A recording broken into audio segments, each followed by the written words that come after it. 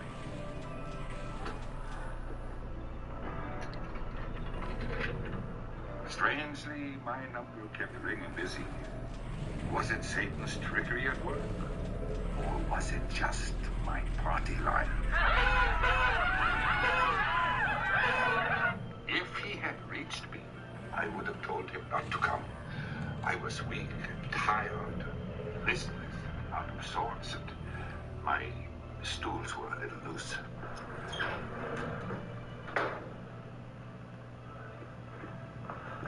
Sister, I'm looking for the room of... Hold out your hands. Excuse me? Hold out your hands.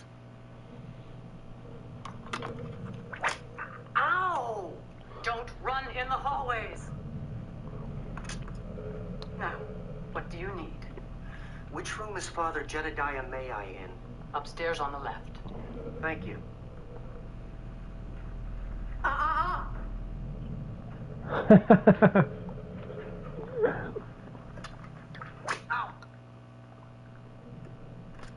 A fierce tornado smashed its way through an unpopulated, uninhabited stretch of barren desert today, causing no noticeable damage to an unspecified amount of no monetary losses, and Yes? why they ever ran Who is it? in the first place. Father, may I? Yes, you may. Father, I'm Father Luke Brophy from Our Lady of the Evening.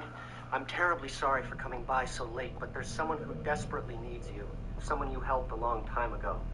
Someone I helped a long time ago. Who? Nancy Aglet. I don't recall the name. Well, then maybe you'll recall her exorcism. Oh, good Lord. Oh, little Nancy Bellsmore. Oh, that poor child. That poor child. She barely survived the exorcism, as did I. And you say that she needs my help? I think Nancy has been repossessed.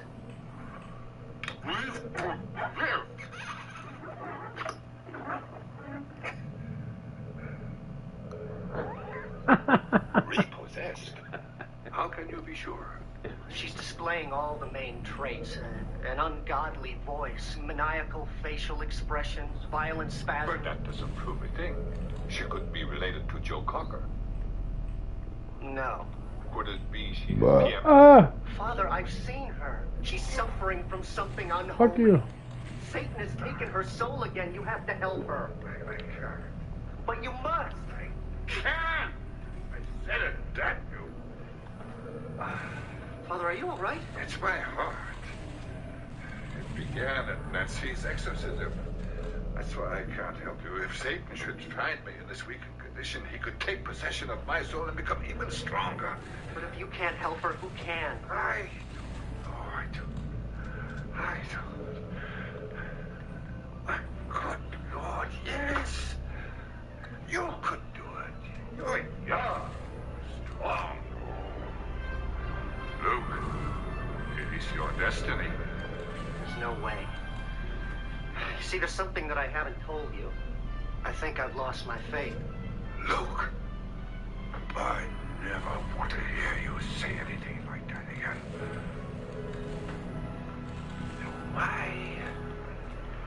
Why don't you look at it like this? Maybe this is God's way of reaffirming your faith.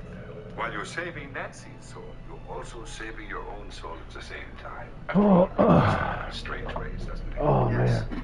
Yes, he does.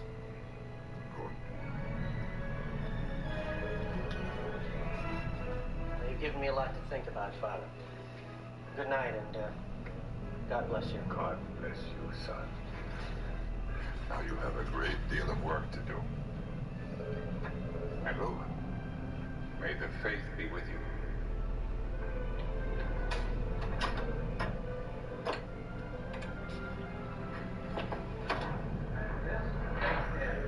Father May-I has once again wormed his way out of yet another exorcism. Father, may Yes. Wasn't it hard to live with yourself after completely wimping out and allowing a wuss like Father Luke to go up against Satan all by himself? I mean, didn't you feel like a complete piece of gutless, spineless, primordial slime? Next question. Luke knew little about the ritual of exorcism, so he arranged for a meeting with the Supreme Council for Exorcism Grantings. You looking for Father Luke? Wrong window! He's 4 windows to your right!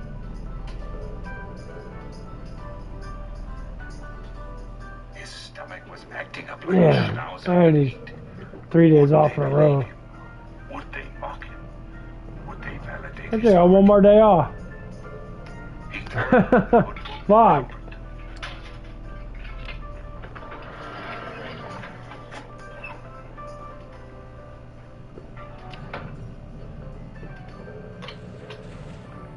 Father Brophy, please come in. Father Brophy, I'm Father Crosby.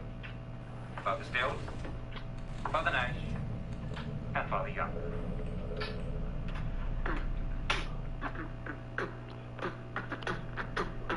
I'm gonna tell you all about a mother who's fly. I'm talking about my homeboy, Father Mayi. Cast out the devil and he didn't even yell. And now the fool is cooling in a place called hell. All the Catholics in the house say, ho!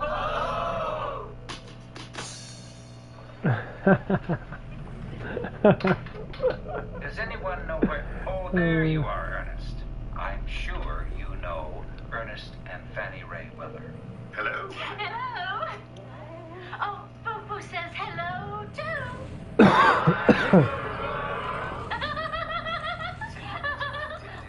With all due respect, Father, what are they doing here? Others are artists. It's all part of the interfaith exchange program the church has adopted. See, we understand that you are presenting evidence regarding possible demonic possession. Please begin.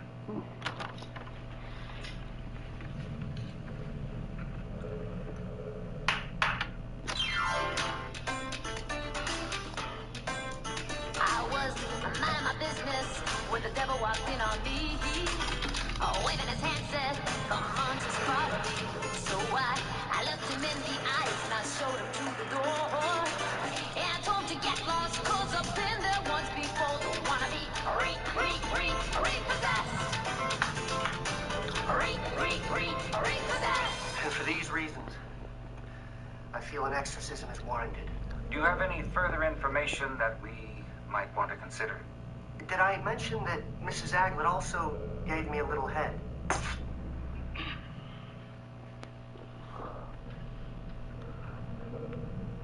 I pray you grant this exorcism. If I may, it is my opinion that he has indeed proved that an exorcism. You gave me a little head. Furthermore, I love shit back there. why don't we televise this exorcism?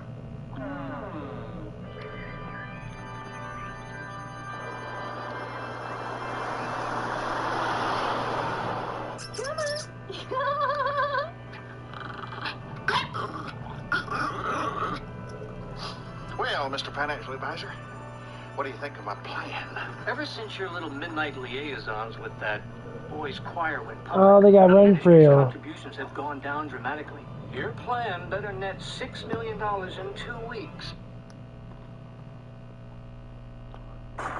Sorry to interrupt. Are you okay? I need to get out of a toxic relationship. Why don't you start by telling us...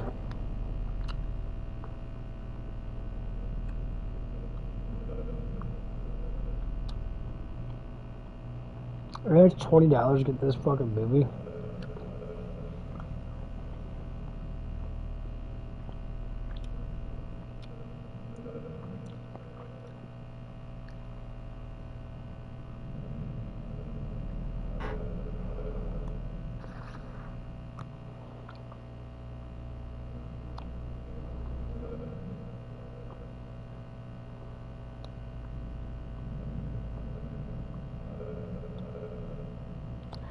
This person 6 hours ago was just like, saw this in the theaters Friday. Only 3 people were in the auditorium, and we were 2 of them.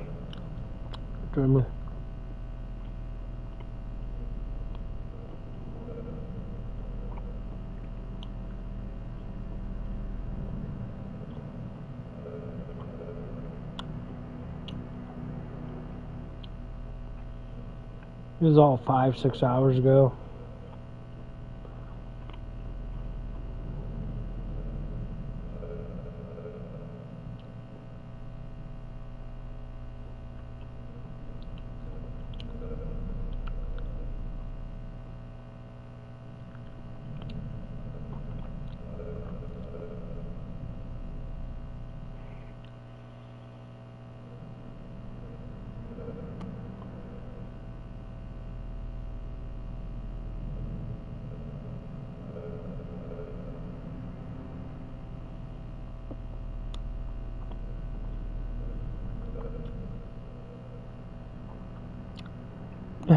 This person's like, the Asian lady from Renfield is dull and terrible acting, but you know, diversity.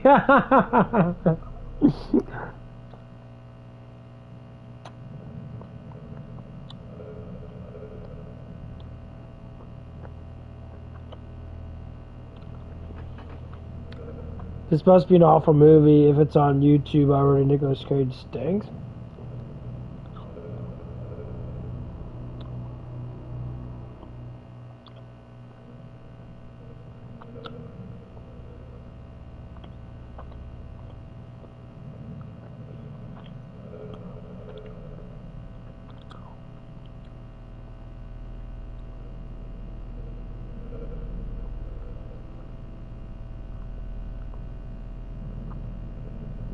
A whole bunch of people like it already.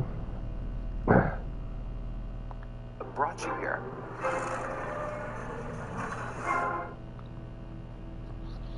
I haven't been able to do that stuff.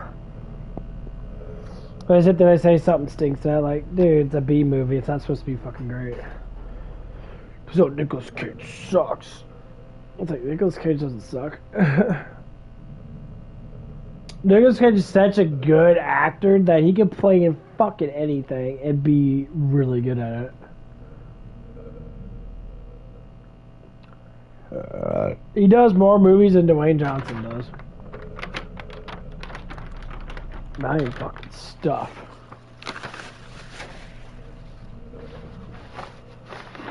I love Nicolas Cage. I think he does a damn good job. I would be so fucking judgmental. Oh, this now, like, you got 90% if not more people saying, good movie, cool movie, great this, great that, explain the stuff in that, very fun. I had one dumbass person there. Didn't even see the movie. Which I do want to see it though.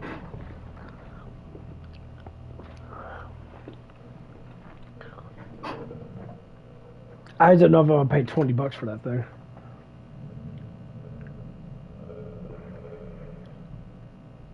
So I'd rather watch an older movie that's actually and that's legitimate.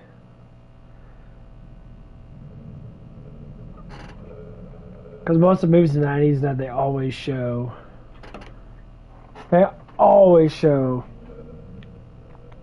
a lot of like boobs and that. Nowadays, they don't show that much.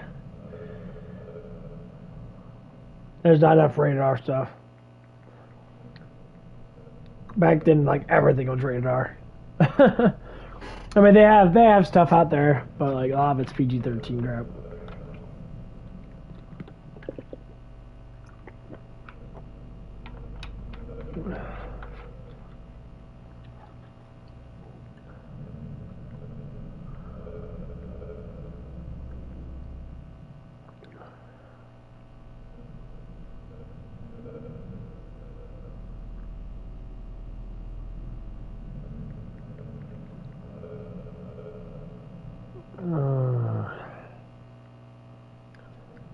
Sure do.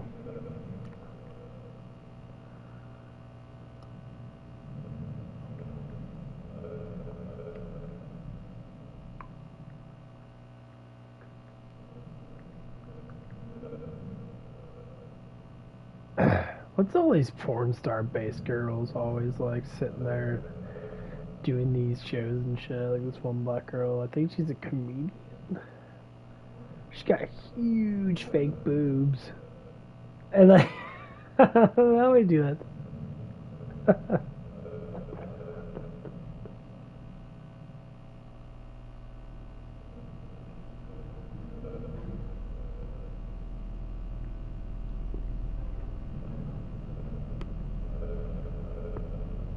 There's Firefly. Wow, Firefly's old. Holy shit. Smallville. They got Buffy the Vampire Slayer in 97. God, that brings back the old days. I'm on Hulu right now, just looking through stuff and that. Give me some to talk about. Man, I remember I watched Buffy and I had a huge crush on Sarah Michelle Gellar. She was such a fucking hottie.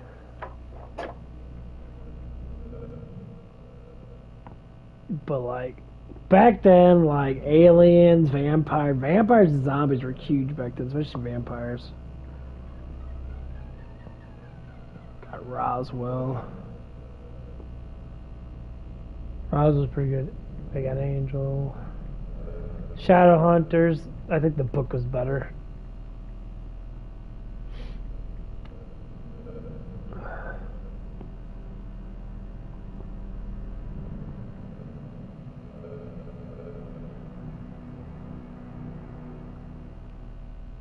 Got One Tree Hill, OC, Veronica Mars. That was pretty good. She's a little hottie.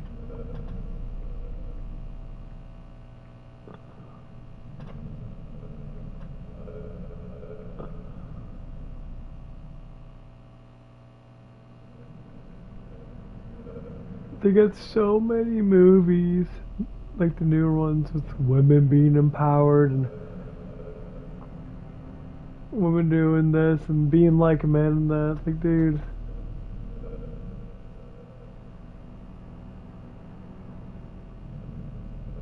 I hate that crap.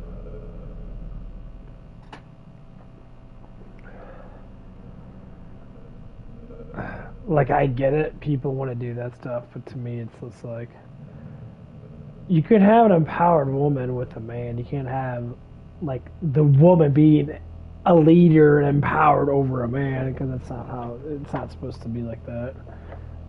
Like, there's something wrong with women going and doing things that you do. I don't truly believe that every woman should have.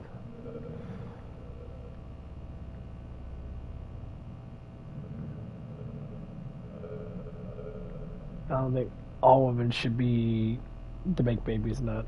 Most times they don't. But sometimes they do.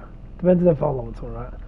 Like the one girl I was talking about, the one girl that came over, she talked about that. We talked about it.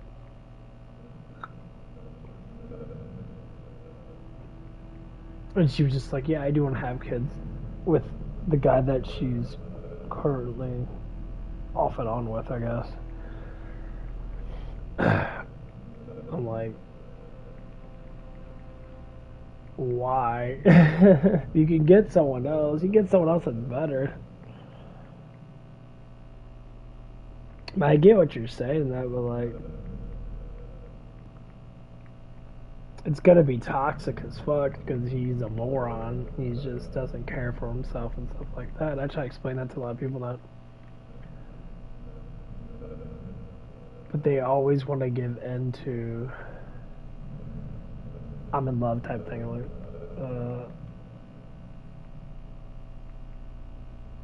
so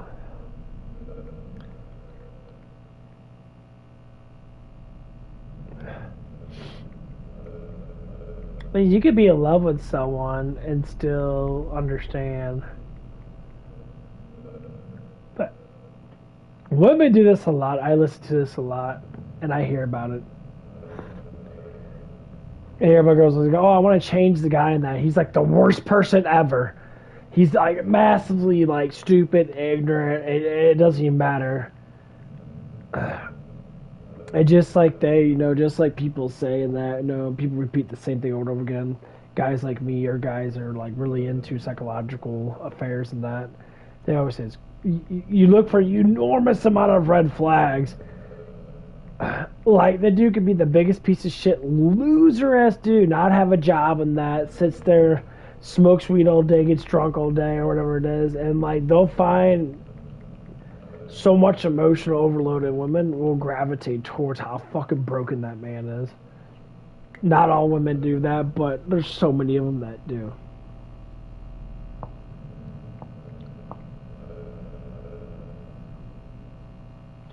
And, like, it gets to the point where you're just sitting there dealing with the bullshit. There's like the one girl I was talking that was she was at Club Fitness, or not Club, it was Planet Fitness at 24, dating like a 30-something-year-old man that has 2 kids and shit. I'm like, why are you with this guy? Don't even know why they're even with him. She's like, well, I'm falling for him. Like, falling? You just started dating him like not even 3 weeks ago. You know barely anything about him other than he has kids. First thing you said, well, I'm falling for his kids. Exactly the point. You're not falling for him, you're falling for his kids. He's just part of it. So, like, that's why you're having them issues. Like, so you got all these good-looking guys around here. Me, for example, a lot of other attractive-looking dudes, you hit all the time of that. You block out everybody. You ignore everybody because you're like, feelings. Like, you're young in that. I say, you're young enough to have 2 kids. You're young enough to go through that process right now. If you can find a guy that's stable, that's trying to get himself together and that, whatever that is. But you're not doing that. You're just sitting there like emotionalize, and then when this shit hits the fucking fans, you're gonna be probably pregnant, and then he's gonna probably leave you, or you're gonna get married to this foolish man. Because you don't want to work, and that's what it is. She doesn't want to work. She's looking for that way out of not doing anything. I'm like, what is that life? Have a job. There's no point in not having a job. I mean, have a job until you start having kids. And again, still work. Work a part-time job. Get your hours scheduled so your husband can watch, so he can be off, be able to watch the kids and that. It's going to be tough because you have children.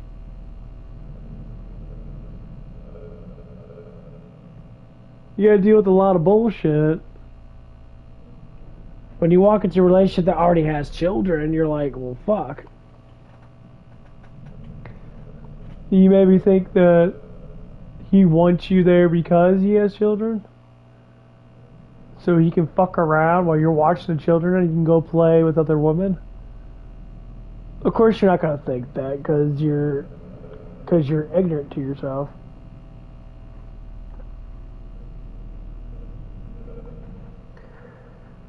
And that's basically the concept of it. People are like, oh, emotions, this, emotions, that. Like, you can fall in love with someone. Yes, I think you should gravitate towards your first person and gravitate towards emotions. Okay, so like, there's this Latino girl at my job with that. Honestly, I am super attracted to her.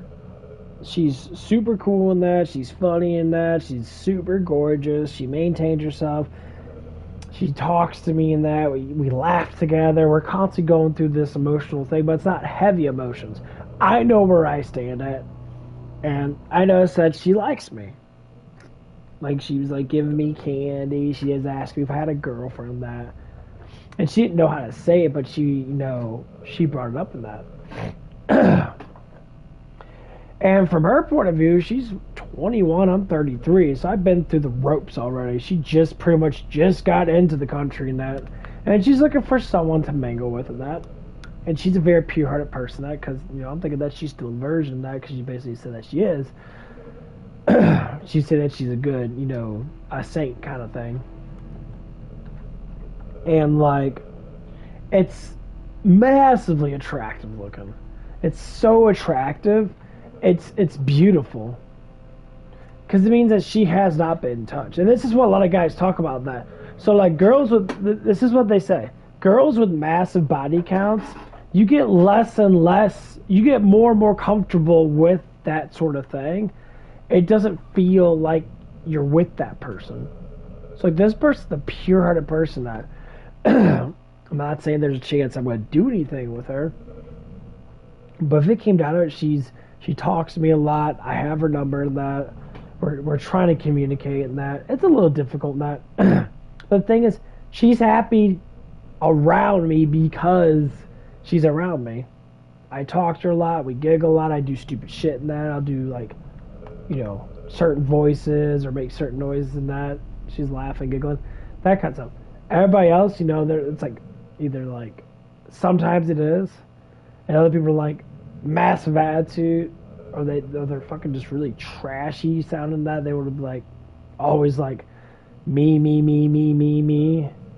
Like one of the other girls at work is younger than her. Two of them, they have me. I never do anything wrong. Me. It's like all about them, and they don't understand that it's about everybody. It is about you to a certain extent.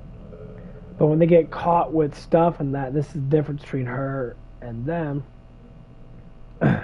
She's more traditional, which means she was raised culturally more traditional of a woman than some of the girls I actually do work with.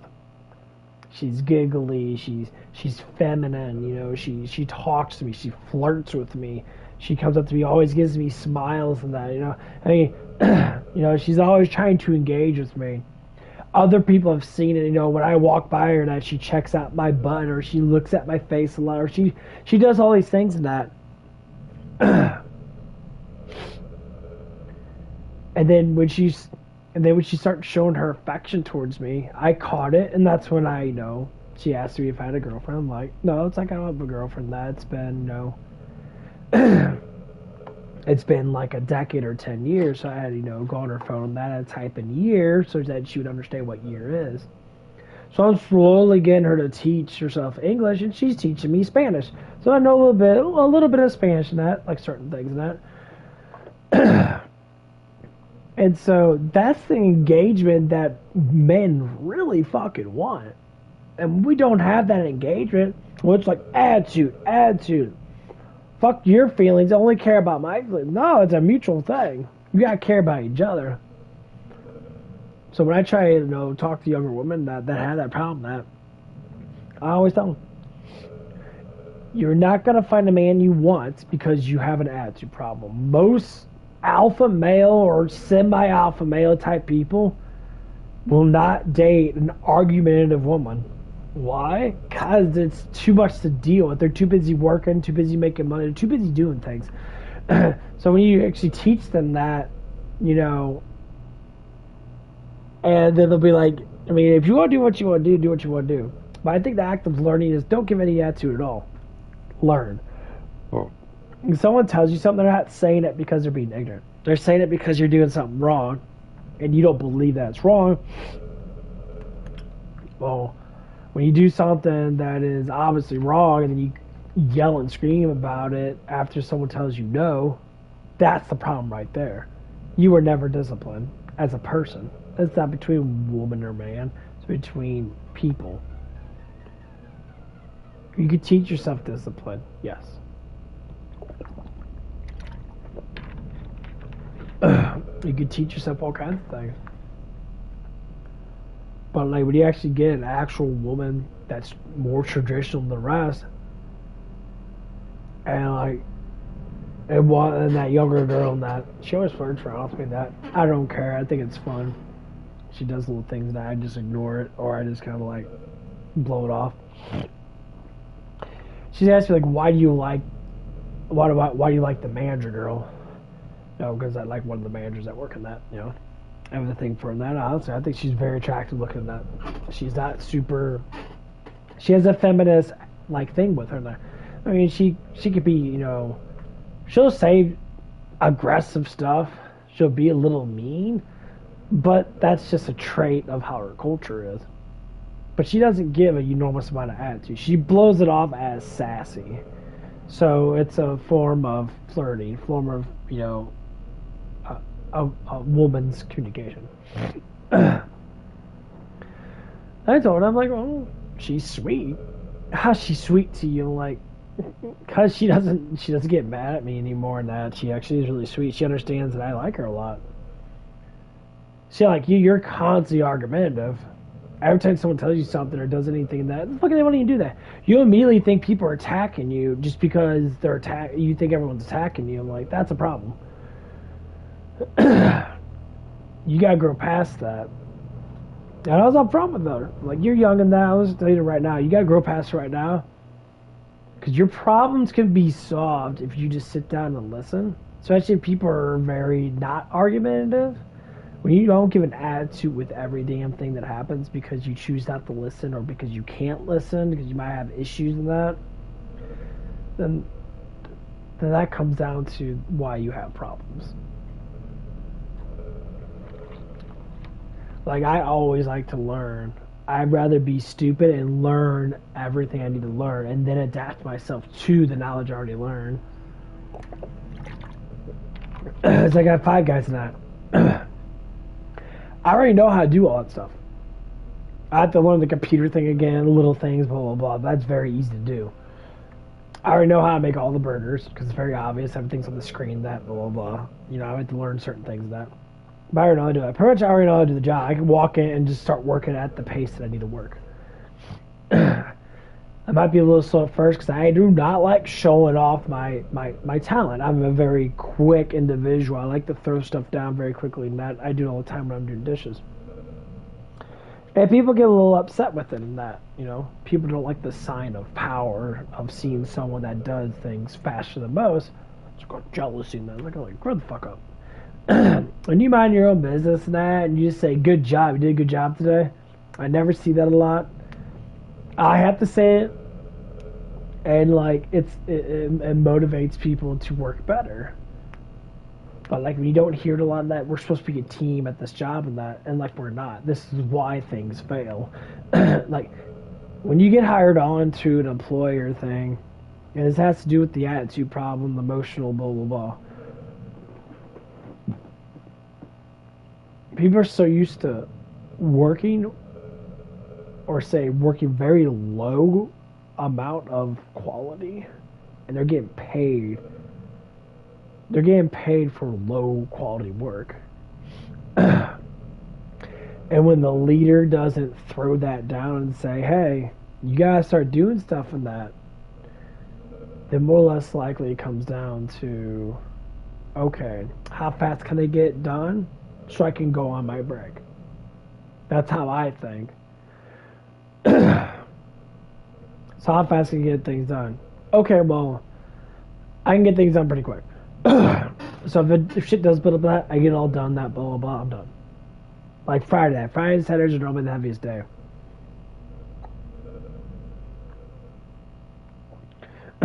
So what happened is, you know, I come into work, I check out all this stuff, and I go through my work thing, and there's dishes in there which normally, there shouldn't be because we had 2 dishwashers on Friday. There's a little bit because of leftovers and that, or because, you know, waiters, our morning waitresses get lazy in that, they don't feel like picking up certain trays, that they'll leave stuff in the corners. Well, there's like a bus top in the very far corner of the thing and that. Because they get busy in that, I'm not gonna lie, they get busy. But they also have a lot of people working. And so I'll sit there and get up all the stuff from that, do all the things I need to do. The first thing I do when I come in, I try to do it more and more often than I usually do. Say hi to everybody, ask how everyone's doing. That's the most important thing. Come in, call everyone's name, like, hey, what's up? Hey, how you doing? That, like, you know, give smiles and that. Try to like be more promotive like that.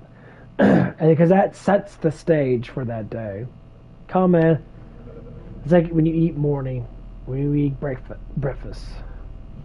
When you have your breakfast and you sit there and you eat certain things that you know are going to wake you up. So you have your coffee, you have your, your potatoes, eggs and bacon type of thing and that, or whatever it is. Or you can have oatmeal like I do with 4 eggs and bam, your day start.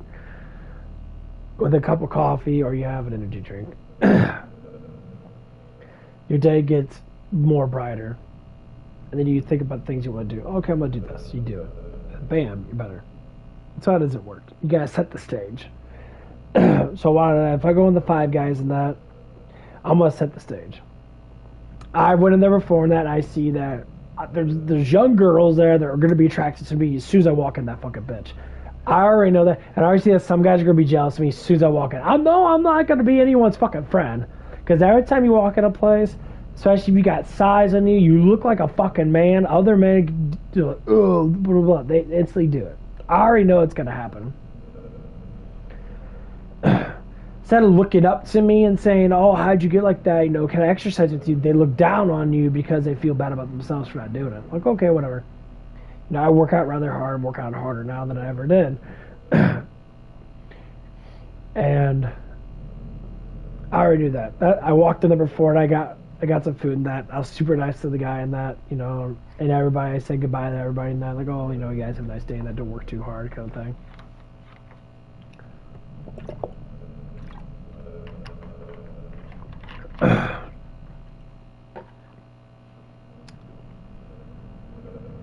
And so I got the gist of it. One of the girls there, she's a little heavy set, not really big, but she was a little heavy set in that. She looked young, probably barely, I don't know, maybe I'm guessing at least 18 or so. She just looked like she just got high school nut. Smiling towards me and that, like, oh, gave me my food and that. We had one of the guys in the back. He was a black dude. He had a big ass fucking afro. He had his hat on. He had his hat on top of his afro. I'm like, dude. I'm like, come the fuck on, people.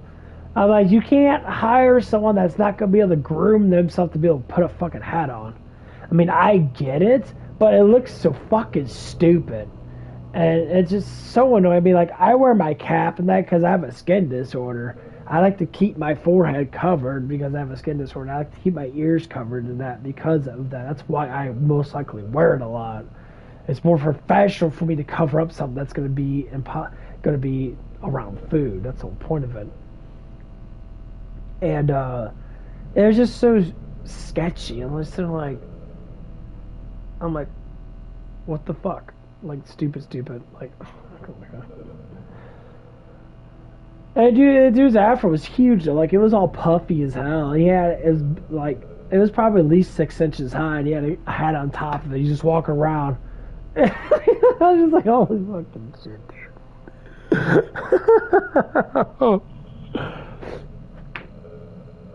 Dude, I mean, he's not gonna last long. Cause people don't last long when they have that kind of thing, and that because they're not professional at all. They'll work there for a first couple paychecks, and they'll walk off and do something else. And a lot of those people won't last long because they're too emotionally bullshit.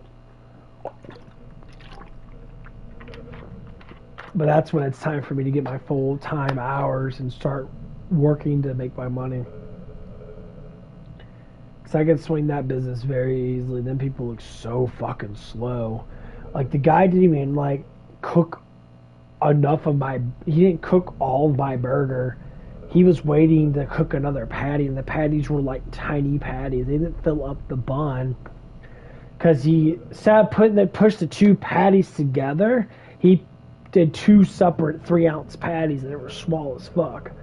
And I'm sitting there thinking to myself, I'm like, what the fuck are you doing? Are you that dumb? You cannot be that stupid.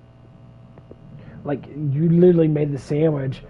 Sandwich was good. The toppings are great and that very easy to make and that. But the burger's so small, I'm like, oh. And this is the problem I have a lot of people that people are so scared to teach people certain things because they believe it's going to be fucking racist. And this is what I hate the most. I talk about this all the damn time. I hate when people do something. This teach the person. You don't need to sit there and be aggressive towards them or towards anyone. Just teach them, hey, put the two pads together, pat them together and that, make sure they form a bigger patty, and then that's it. You're sitting there and you're letting someone rule over you once again. It's like this conscious thing in that, like, well, I don't care because I just hired a person. I need people, and that, okay, well, if I get hired on, and I would explain to her, if I ever do talk to the GM, I'll explain, like, hey, it's like, I want things to be more proper, and I'm not saying you don't do proper work, but, like, for me, a person that's kind of, like, into the whole business where I'm learning about this stuff and that, first things that I see when I come into a place, I look at everybody, and I look at, are they working? So first thing first, we weren't busy. They weren't busy. But they had door dashes coming in because they started to get slightly more busier as I was waiting for my food. And like the guy was very slow. He was just like he seemed like he was high. I don't know. So we doesn't know. Stop smoking fucking shit at work. It slows down your nervous system. People say, well, it doesn't. No, just shut the fuck up because it does. It slows down your nervous system.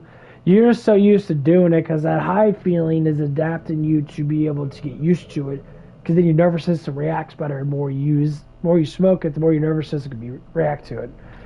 You'll still be slowed down, but you'll be working at a decent pace to where it doesn't affect you as much, because it's just how your body works. It adapts to things.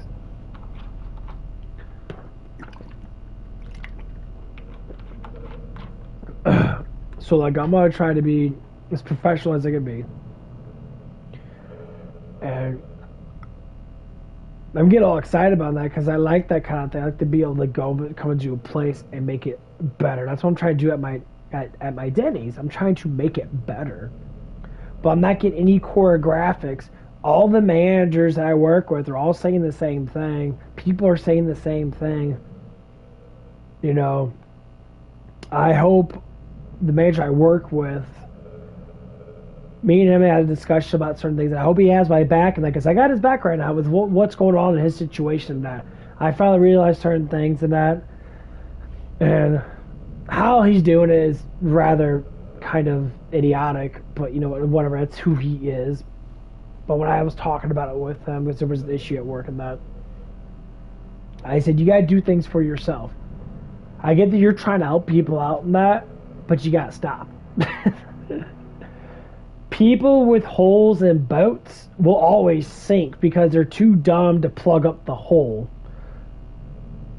That's exactly how it works. So if people have like a little ship in that they're trying to sail across the sea or across a lake or something like that, and there's a hole in it for some dumbass reason. So it's sitting there trying to plug up the hole with a piece of wood or do something to plug it up. It's so slowly filled up with water. What the water implicates is your stupidity. So where your water fills up, my boat's not 100%, plugged up. I'm hammering it in. That's my life. I'm hammering it in, and I'm getting water out. That's my stress, and that's my release point. And that it's a little bit of water, like a little bit of water on the boat, and that's I'm like, every once in a while I gotta do a little bit of stuff like that. But once I get this job up with Five Guys and that, and I get settled, the hole's gonna be plugged in because I might have something that I can rely on to keep on pushing forward, to keep on working there. And so hopefully it does happen. I can't wait to get this damn strike off my fucking channel. I think it's happening the next couple weeks. Because every time I get a strike, my algorithm drops dramatically. Like, no one can find me until that strike's over with. And that's what's been happening for the last 3 months. Like, I've been having, I think I had maybe, 10 subbers last 3 months. Or 15 or something like that. It's crazy. But yeah, we're gonna see how this is gonna happen. And I hope it happens because it's time to get this shit jump started. I'm getting rather annoyed.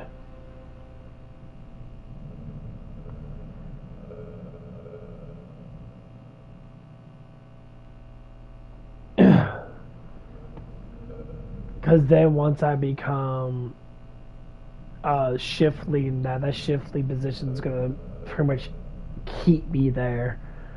And once that happens, then it's going to be a lot fucking easier.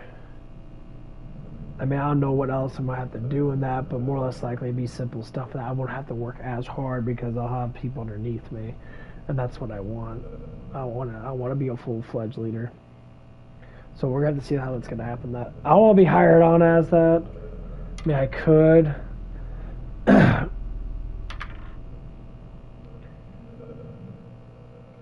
mean, because that's what I want to do at Denny's, but Jenny's job is so fucking difficult. There's too much to do. I mean, that job, like, so Five Guys starts off at 15. Their supervisors or whatever, their swing shifts goes from 16 to 19. So I guess this is just all depends. Well, and like, they need, and that'd be a position for me because I am older and that I've been through the ropes and that, so hopefully that'll come in.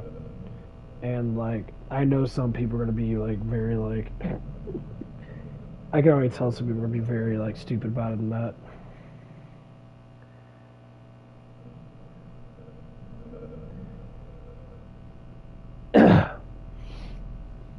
Well, let's see what happens. The job looks a lot fucking easier. If it does get busy in that, then it's gonna get busy. But they need I want to tell her flat out, so you need to work on your burgers. You gotta make those burgers fatter and that, because that's like the one in Arnold now, when they made their burgers, they made them super good. And that's what the main thing I was looking at. I'm like, yeah, your cook doesn't have no idea what the fuck they're doing. Of course you're gonna complain, like, well, they're new. No. New or not, you teach them. That's the whole point of this. You want to make a business good, and they watch all these Hell Kitchens and watch all this stuff from the one guy. That you want to make the business good, you gotta make the business good. You come in as a chess player. You have and you look at it from a strategy position. So you have people that are strong with customer service, people that like to talk to people, come around, ask questions, and ask things that. That's the proper way of engaging good stuff. That's how you get good reports. You come in, you do what you have to do. I mean, I get it. Some things are going to be a little bit unorthodox. Yes.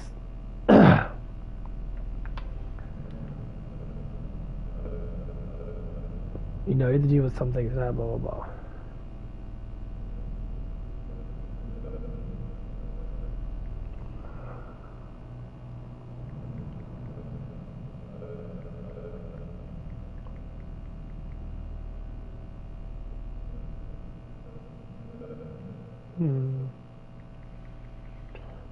Let's look through something that made that. So let's see what happens then. I'm trying to boost up my confidence in that, so I can look at from how I can already make that business slightly better when I first walk in. It's kind of funny that when you look at it's kind of funny that when you look at a business and that from a customer's point of view and that you can really point out like little flaws that can instantly make that business make more money than that. And that's what I'm trying to do up at Denny's. And I don't know why I'm not getting a promotion. I have no idea why I'm not performing, or I'm performing. I don't know how to do why I'm not making more money in that. Like, there's the potential of losing me. It's like losing someone that actually knows how to run a fucking business in a proper way through the emotionals of the people in that, and teaching people the proper way of talking to people in that. Like, it blows my mind. I'm like, people cannot be that stupid. Like, my GM cannot be that dumb. When people keep telling her over and over again, he works really good in that or whatever they say to her or not, and she ignores it because of emotional let-out bullshit. Like, well, you're trying to get rid of me because you think that I hate you. I don't dislike you. I'm just telling you you're doing a shitty-ass job at your job. You're fucking older than me. You're 40 or whatever how old she is. You got a bunch of kids. And you want to sit there and do what? Complain about someone that's trying to engage and make your business better so you can get a fucking bonus.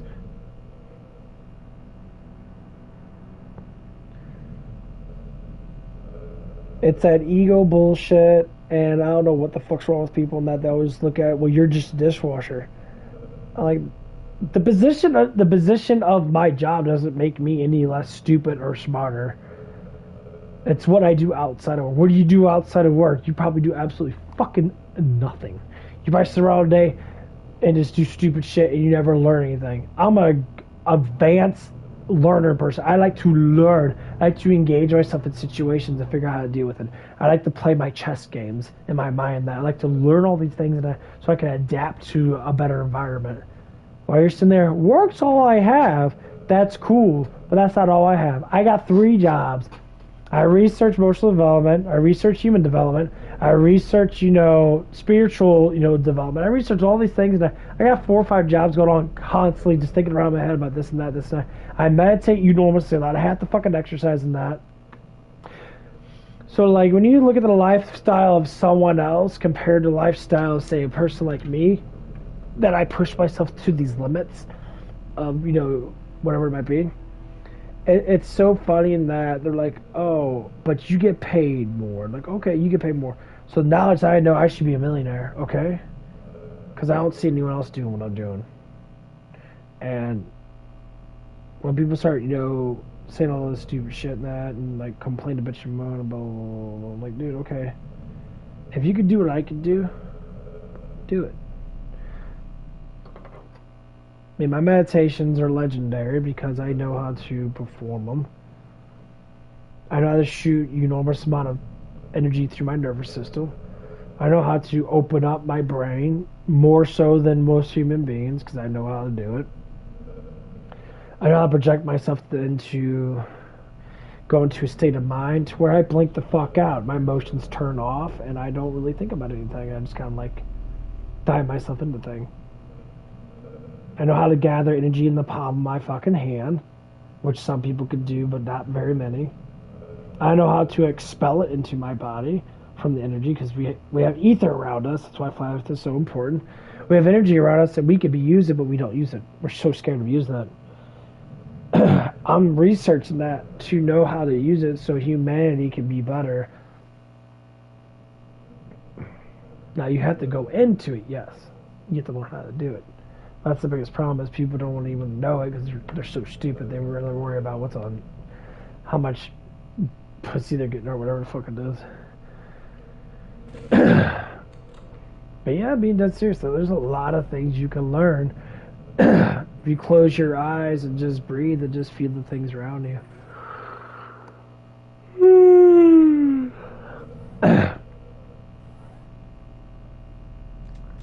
But we're so in depth and the bullshit that we forget who we really are. This is why we always have so much issues. And the issues get crazy. People are crazy. And the issues get crazy.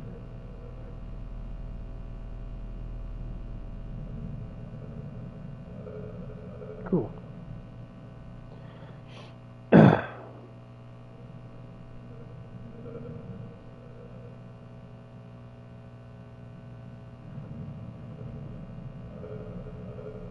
This is what the problem always is. That's why we have to adapt ourselves.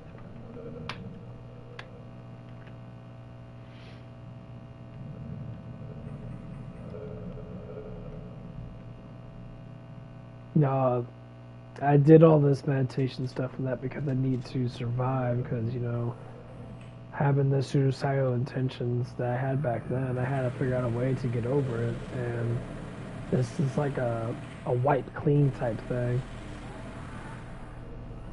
So basically what I do is I go into meditate state and I find my chi. People go, oh, chi's not real. No, it's definitely real. You just don't know it because you just don't know it. So I find my chi. I feel a spark in my head and I feel like I control certain lobes of my brain. So what I do is I charge up my lobes of my brain. It doesn't matter which one. I can charge up from, right, left, front, right, left, middle, right, left, and then back, right, left. It's a variation of it. So I feel little shocks in my brain and I can send those pulses through my body now. What happens is certain parts of my brain activate certain things that, you know, are going to benefit me. Sometimes it's emotional erasing. I'll blink my mind out in that. I'll cleanse my emotions out. Or a mind will just think about nothing.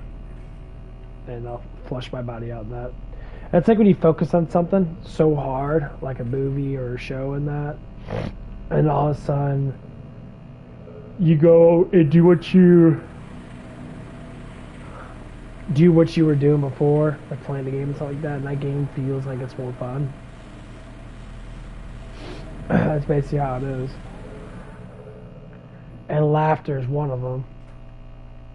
But when I'm blink-minded it out and like my emotions don't truly actually exist, I don't really feel much of anything.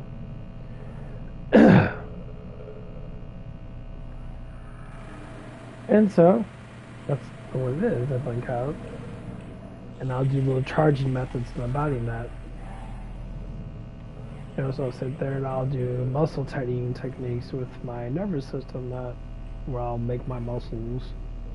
You know, I did it right in front of someone before, just to see how they'd look at that. You're just like, yeah, it looks like your muscles are getting puffier, like they're like they're gaining energy type thing. Because there was someone at the gym and that knows about that stuff and that too. Because he was like, oh yeah, and I also about the palm thing and that, because you know, two people that know the same thing kind of relate very instantly. He's like, yeah, you know, the palm of energy, yeah, I could circle that through my body and that, and I proved it to him and that, and I showed him in that, you know, he saw my arms getting, you know, more buffier, and now my arms are filling in a lot more in that. He's like, don't you see? He's like, yeah, I see that you're getting more, you know, buff in that.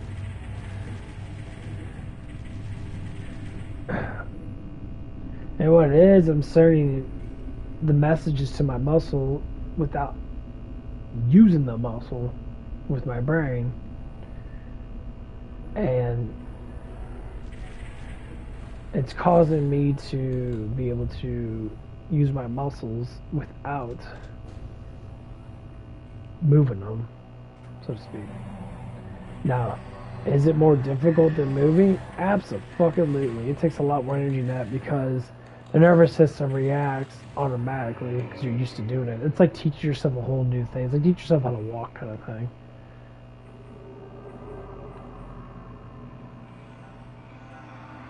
Yeah, it's extremely difficult. It burns through a lot of fucking energy.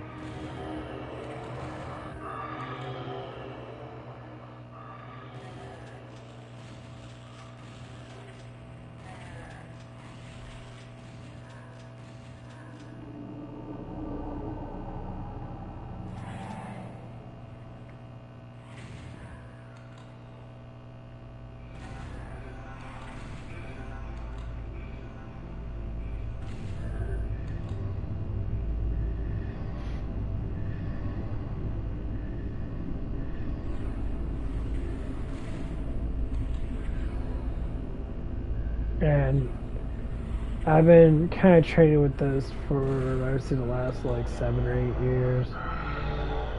And I'm adapting to it more and more. And all I have to say is it's very... I can either suck in energy or I can release energy. So what I mean by that, I can actually like use my palms and I can feel the energy around my body. And I can feel like I can so-called suck it in with my palms. And like the hair on my body, you know, stands up to a certain extent. Besides, like my hair on my arms and like I don't turn Super Saiyan type thing. No, that's not enough energy for my hair on my head to stand up. But like the hair on my arm and like goosebumps type thing, that my hair stands up in that.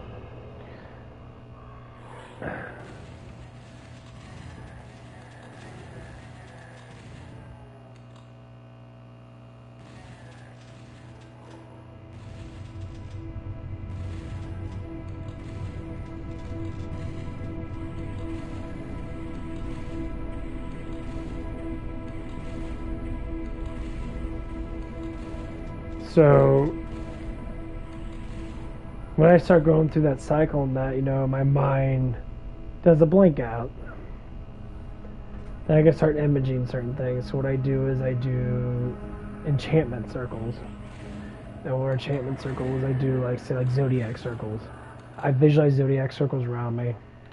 I put my palms out like it's around me, and it's not like I'm touching anything, but it's a mental image.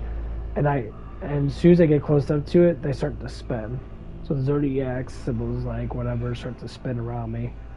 Not only they're like they look like enchantments type thing in that, because it's my own personality in that. So that's what it is. As anything moves, it creates energy. So I try to spin in my mind as fast as I can, and I try to feel, you know, the energy around me. So like the air around me starts to feel different. I start to feel more pressure on my hands, like I'm engulfing it. Like kind of like a vacuum in that. I kind of like suck it in my palm in that, which that's how it works. Because Mother Nature is quite fantastic. This is why I say ether and the flat earth is so important, because and that's what they don't want us to know. We can engage into these things that to be able to produce so-called a better life for ourselves, because we can understand how this stuff works. We can all be better. And of course, you have to keep on doing it, and that eventually your mindset will change, which normally happens like that anyway. And right now, just me just doing that little bit, my mindset's changing already. I'm feeling more calm. I'm feeling more, you know, happy. Because I'm sitting there and I'm playing the game and really liking that. I'm talking about things that are really important to me. And it's starting to change me. I'm already feeling it right now.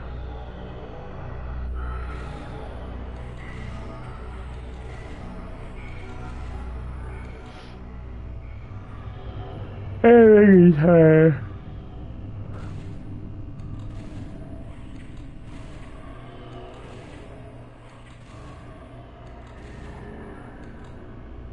But yeah, it's quite amazing actually.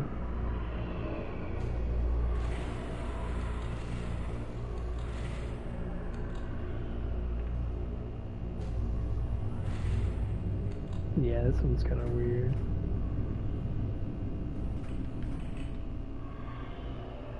You see that symbol? That's what this is right here. It's supposed to activate it when you walk by it.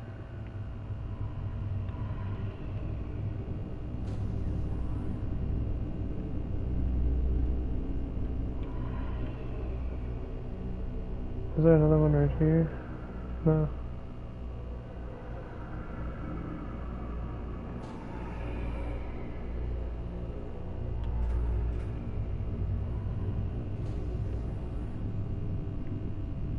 Yeah, it's like a little symbol down there.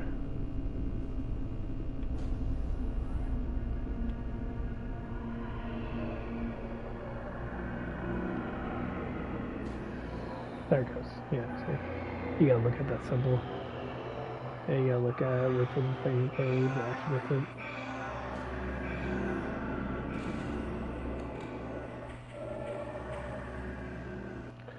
But yeah, and that's what I do to keep myself going. That, you know, it took me a long time. What really got me into it is, you know, Goku Super Saiyan.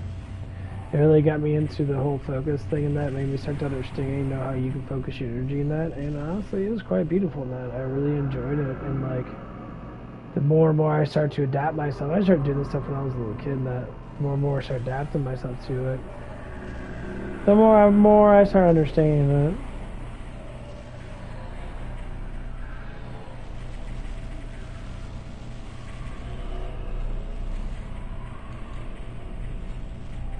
Soldier.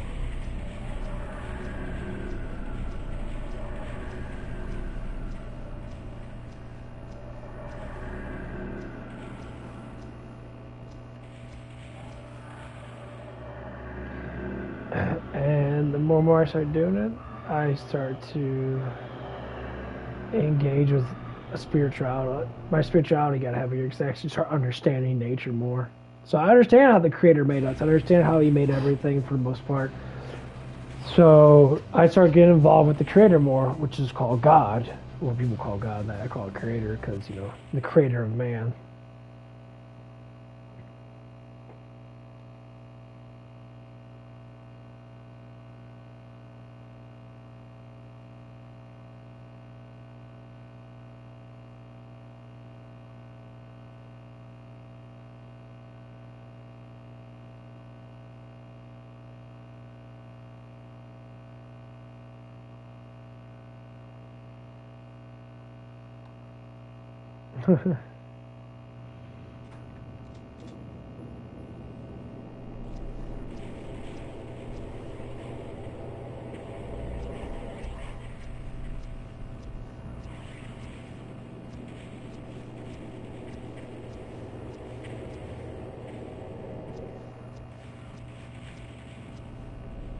Yeah, they make this game really fucking hard unless you're cheating. That's what they have cheats on there.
See, I did it right now. I shot a little like sparks through my body and that.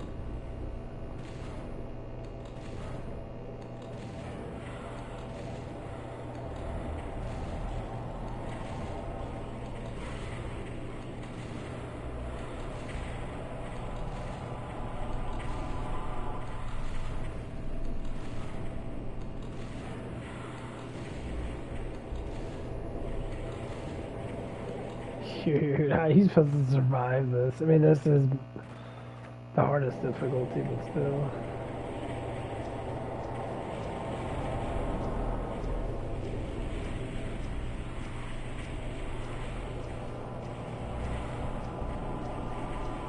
There's just so many fucking dudes here.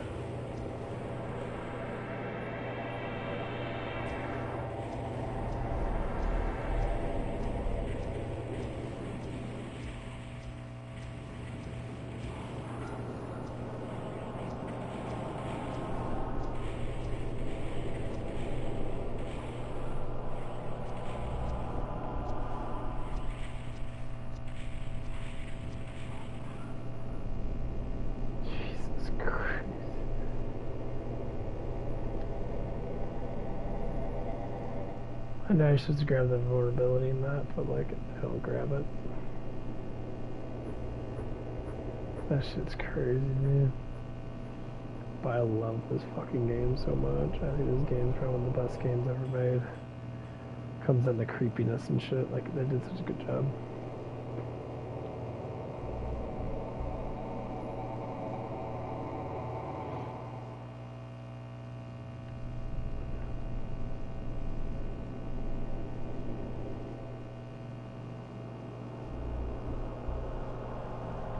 I'd say I go back to Killing Floor a lot, but this game, I don't know what it is. I like that scariness. I watch a lot of horror movie reviews, and most of the times they're, you know, hilarious ones. They're just like funny. Like, man, I tell you, I love that shit. Especially some of the stuff. There's this one guy named Horror Geek. Calls himself, he does sick flicks. He does like little like rankings of barf bags and that, like actual barf bags, but like just rankings. That's how he ranks videos and that. But that's like 1 to 5 barf bags. He's not as good as Dr. Wolfula, because Dr. Wolfula is a horde host and that, but like Dr. Wolfula does it in a more comedic way. He does more. It's, to me, it's a little bit more funnier in some parts of that, but like this guy does a really good job because he does a lot of 80s movies. A lot of 80s movies, like 80 horrors and that. Because there's probably like thousands of them from, you know, Italy and stuff like that. A lot of American horror stuff and that. I love that shit. I was watching the crocodile one. And like, I just listen to that. They don't really show much of anything in that because they can't. Because he said he's been getting like demonetized quite a bit because YouTube sucks ass. So he has a pretty decent Patreon that, trying to make money that off YouTube. I said that's what really sucks. Like demonetization sucks. Like you get copyrighted for everything. This is why I say like playing games like these, because being copy claimed for this game is nearly fucking impossible. Because there actually is no music. All these sound effects are universal sound effects that everybody uses. That's why I like playing these games. Or playing games that don't have a lot of music, just creepy sounding stuff like this. Like I like Killing Floor and that, but Killing Floor's music gets you copy claimed a lot. I mean, I could just mute it and get rid of it. I'm not worried about that stuff, but like, because it's a video game, it's different than a movie. Like a movie in that you'll get copy claim from the actual person itself, so it's just like, you know, the distributor and that.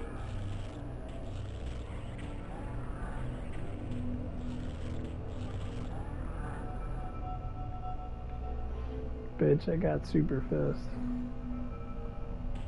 Punch your balls up. Fuck you. Yeah, super nut puncher. Nut beater 9000. I mean, puncher. It's like fucking boxing bags, like little speed bags. Punch on some demon nuts.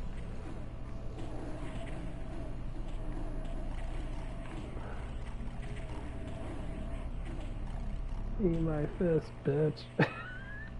I'm like One Punch Man. Ba-da-ba! Get fat ass. Get punched in your dick.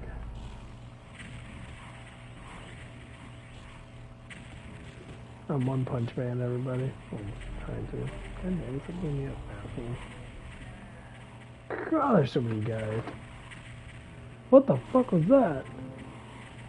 Oh, the fucking door just nudged because of the wind, I guess. That was scary. That scared the shit out of me. Oh my god. I know I got ghosts in my room. I found a couple like presents in my room. I don't know if they were demonic or not. I don't think they were because they kind of like stopped existing.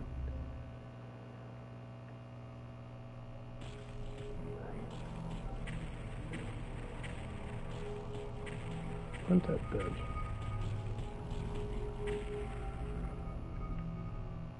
Bloody ass. I got like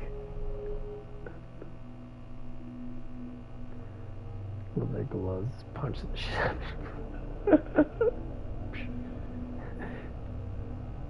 I think he's barely punching him too. He's putting like no force, but he's just going like this. He's like ripping demons in half and shit. Like what the fuck?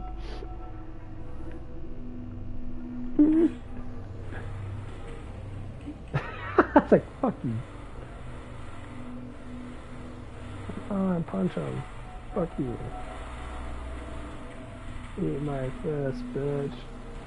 Eat all my fist. Come here, dickhead.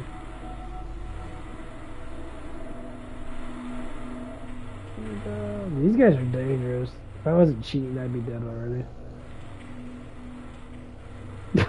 I'm like,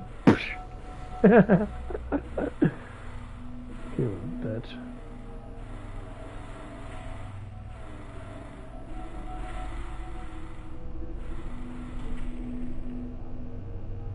I'm a man, motherfucker. I punch things.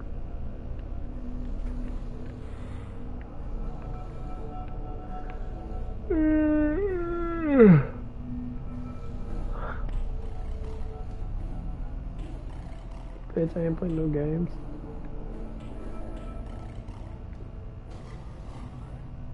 Bring it on, motherfuckers!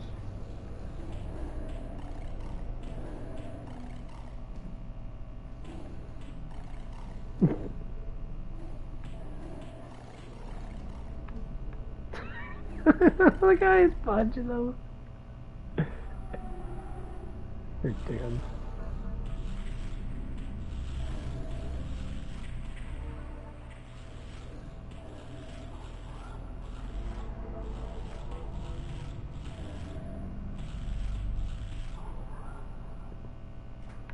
Mephisto strong. They're very powerful. But yeah. This game's so creepy as fuck though. That's all about N64 games. Like I need to play some damn Mario on that. I do got Mario 64 for my N64 on that, but come on, motherfuckers. Oh god, look at this. What? What?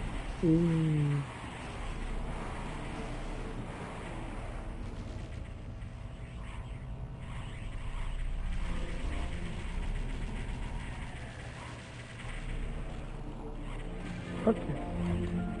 Dude, die already, damn it. Free bitch.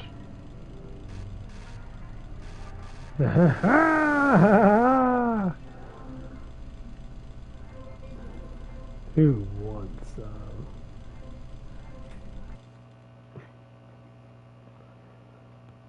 Now it's out loud. These are like super soundproof because they got like that muff on there.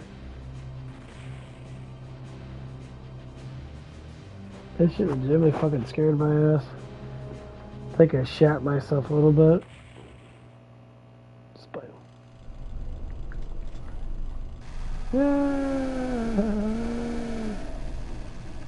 I want to play Fistful of Boomstick. I wonder if they have that on PlayStation 2 collections. I would love to get a PlayStation 2 collection because there's so many good games.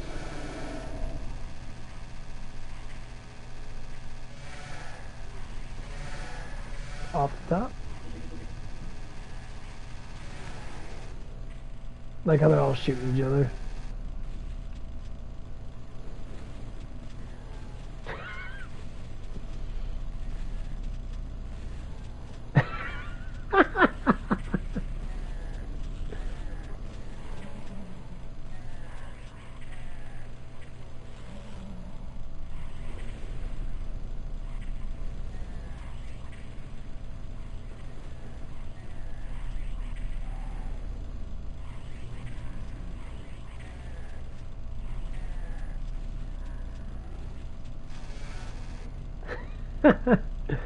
It doesn't work too well. It works a little bit. Like you have to like get them to be in front of each other.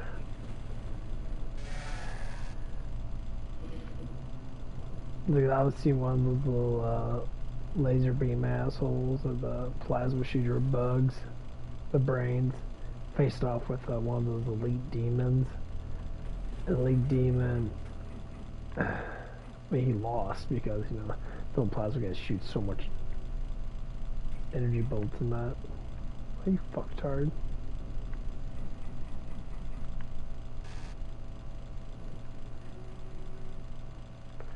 Stop closing that, you dickhead. Oh.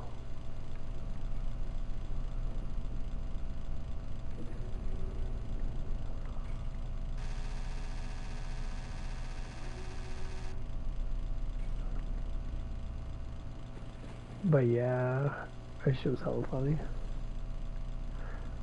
I've seen them two fight it off. Okay.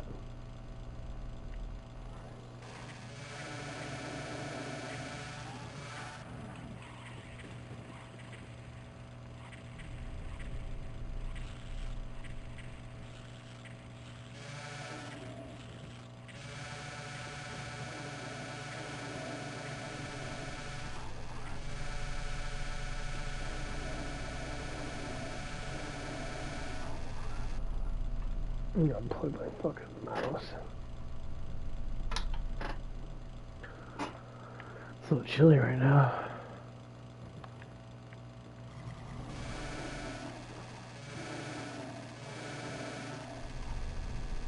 I don't know if I might hang out with that Latino girl, man. I might have her come over that and just chill with me and that. Just watch some TV and shit.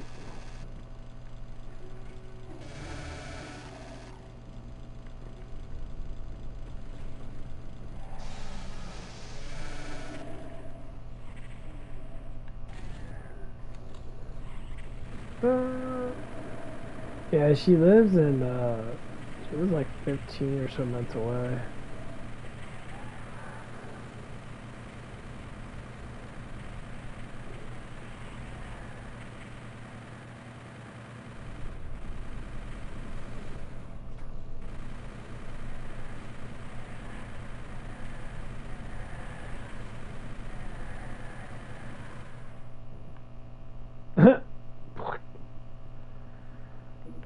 Let's see what happens. I mean, she's definitely my type of woman, though. Like, I was like short, skinny girls and that. I mean, not that I wouldn't date a woman that's, you know, bigger than that, but like, that's just one of my foundational things that I like.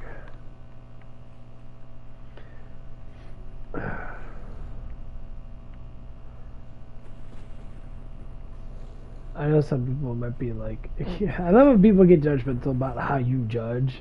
You can't judge that. It's like, well, you're fat kind of thing. I'm like, I am fat, but I'm pretty athletic for being my body mass, you know. I mean, I'm not like fat, but like, I'm over 20% body fat now, but I'm massively athletic for my body fat. So like,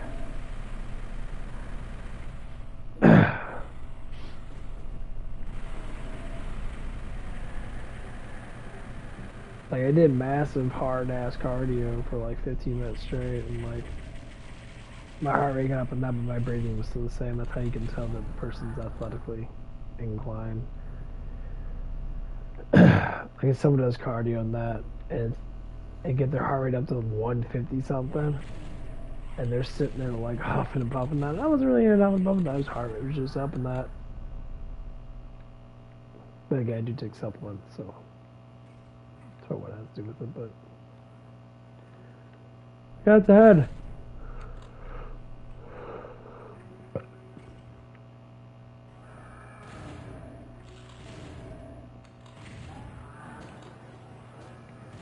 That's a huge penis. Got hoof deck. What was that? I think it was Dante's Inferno. You get to see the devil's penis. Or whatever that, I guess it was a double. He's got a big, huge, like, he's got a big, huge, like, 2-foot dong. He's got hoofs and he's got big old, you know, cock and balls, and that's fucking hilarious. He walks, like, swings over to the side to side. It's fucking hilarious. I like that shit. It's just funny. Oh, shit. Yeah, it's really funny. To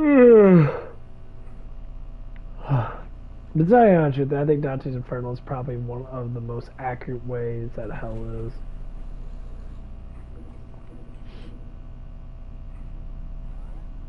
Like I see people with sin and like greed and that have to like push a big ass thing of gold up a hill.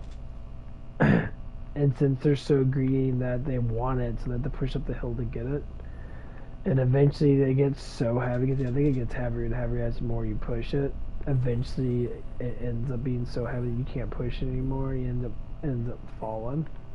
And it ends up like rolling down with you, and you start over again, like it smashes you. And there was one with like, well, one with gluttony that was kind of weird though.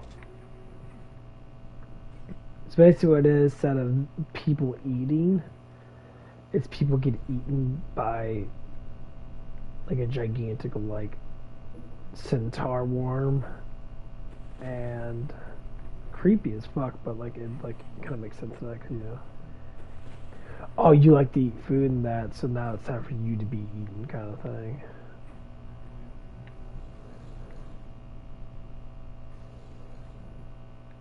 And it makes people think, like, oh.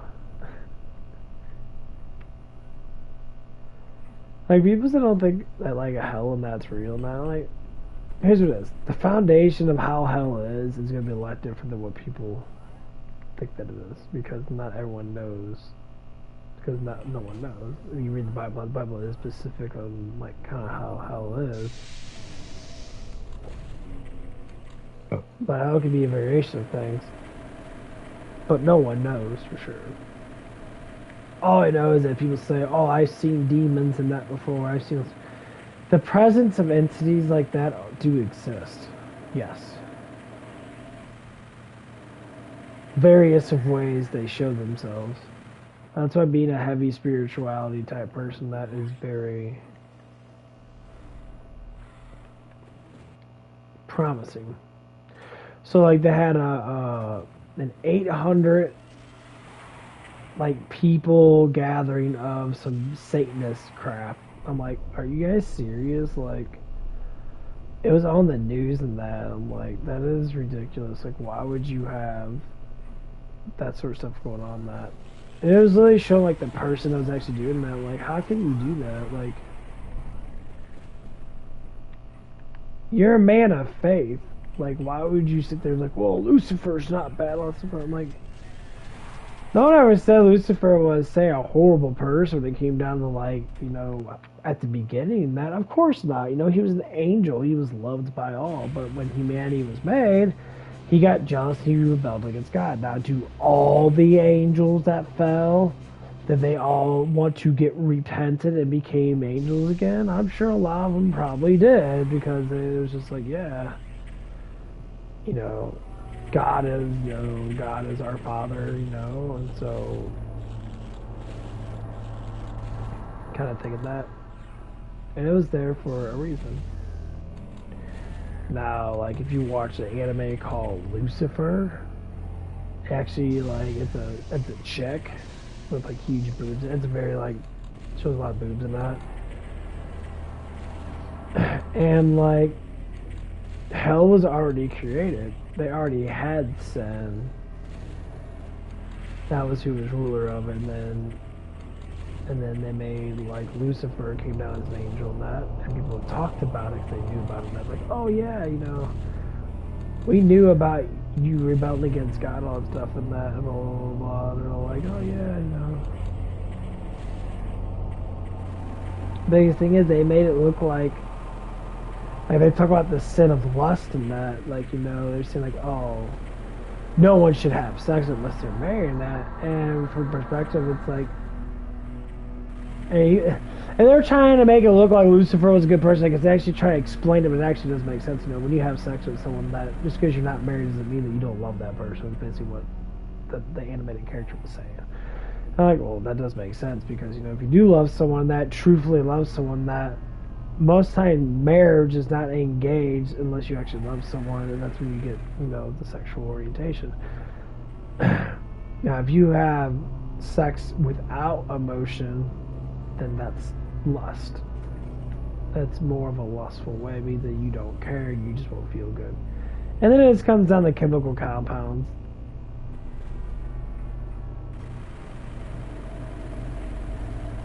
So to me, it could be different, you know.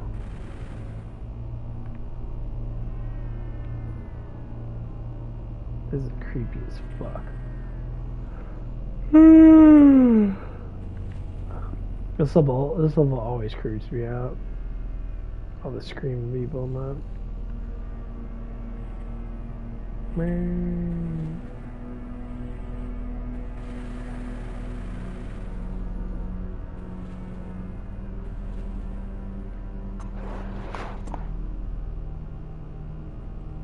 The weird ass tree stump there. I think it means the hawthorn tree kind of thing.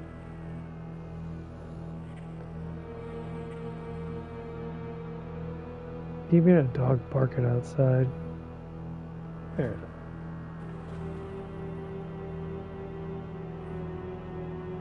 What is this, like dirty water or something?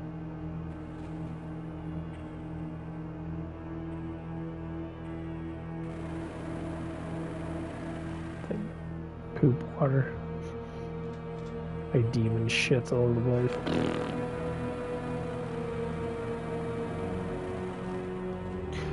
You know what's so funny is when people say that meat is really bad for you and that, but then again, like people that eat a lot of meat are always stronger, more powerful than people that don't eat a lot of meat.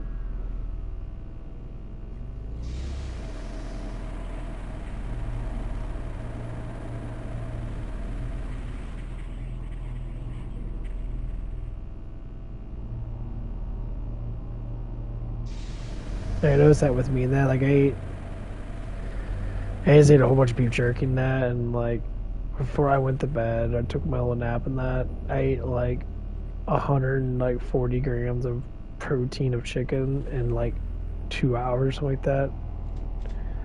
I didn't eat it all at once, no, I just ate it periodically for like an hour or so. The fuck, where am I going?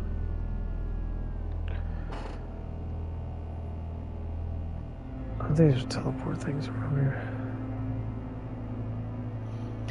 And like, it felt good. I really enjoyed it because I ate it throughout the whole entire like time. I put barbecue sauce on it because chicken's really fucking dry. It's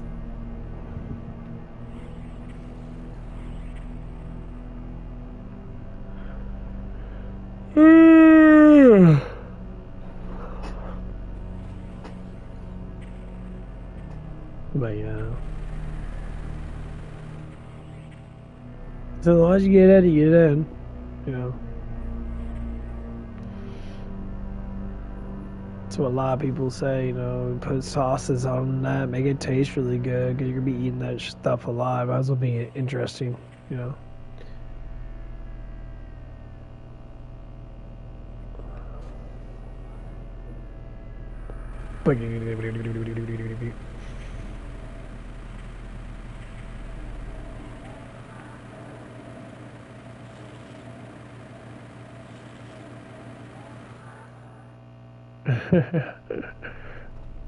Hold on. Oh.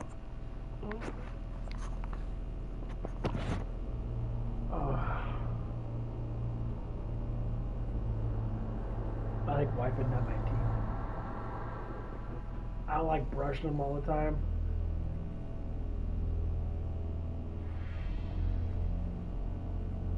I don't drink a lot of soda in that, but not at all.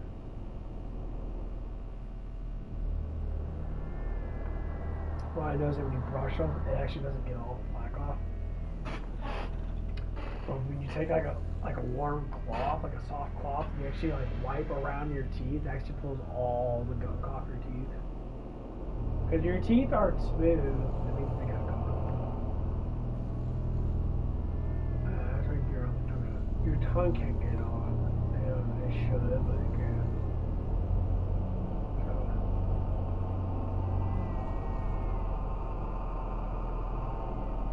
That's what I do. I use my shirt, like a soft cotton shirt.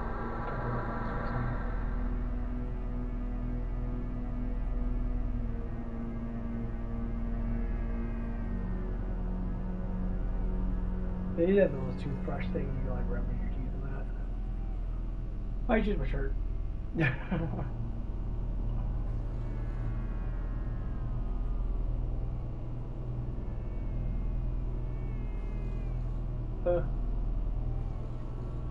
Get a little bit of water.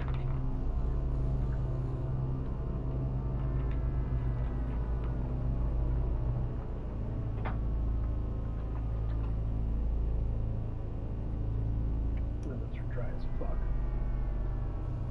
Yeah.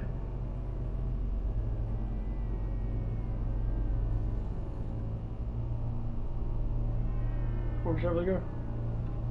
Seriously, the bottom of my teeth, the bottom inside of my teeth, every time I brush them, it never gets all the good stuff off of it. I'll brush them hard though, try to get some of it, it never gets off. As soon as I take a cloth and I wipe all that stuff out, all of it gets pulled out.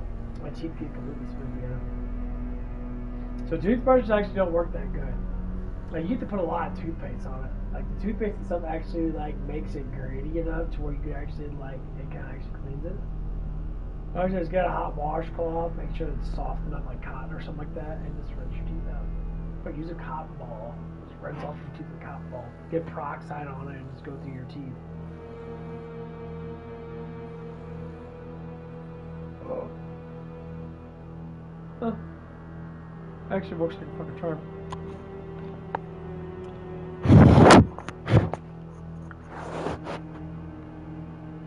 Oh shit. There's a lot of little things I learn as I get older and that.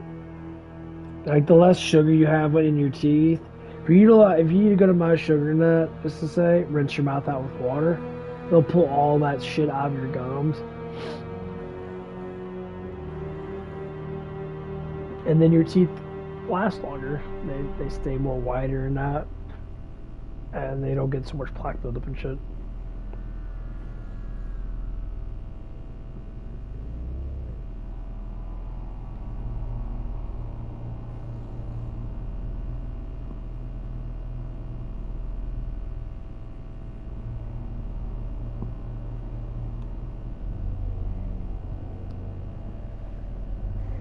This music's so good.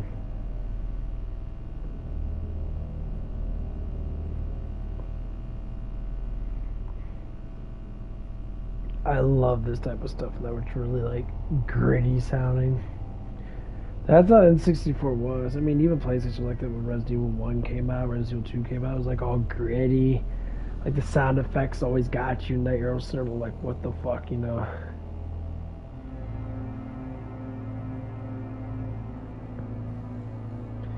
See, back then, like, religion was really heavier back then. Why they coming out with, like, demon games, demonic games, and that. Having people fight against demons and shit. Because way back then, it was just something about aliens and that. Like, back during, like, Atari and that, it's nothing but space and that. And then Nintendo did a whole bunch of fantasy stuff and that. They did a little bit of dark stuff in that, but N64 is when they really got into the dark stuff. Like Doom was really big.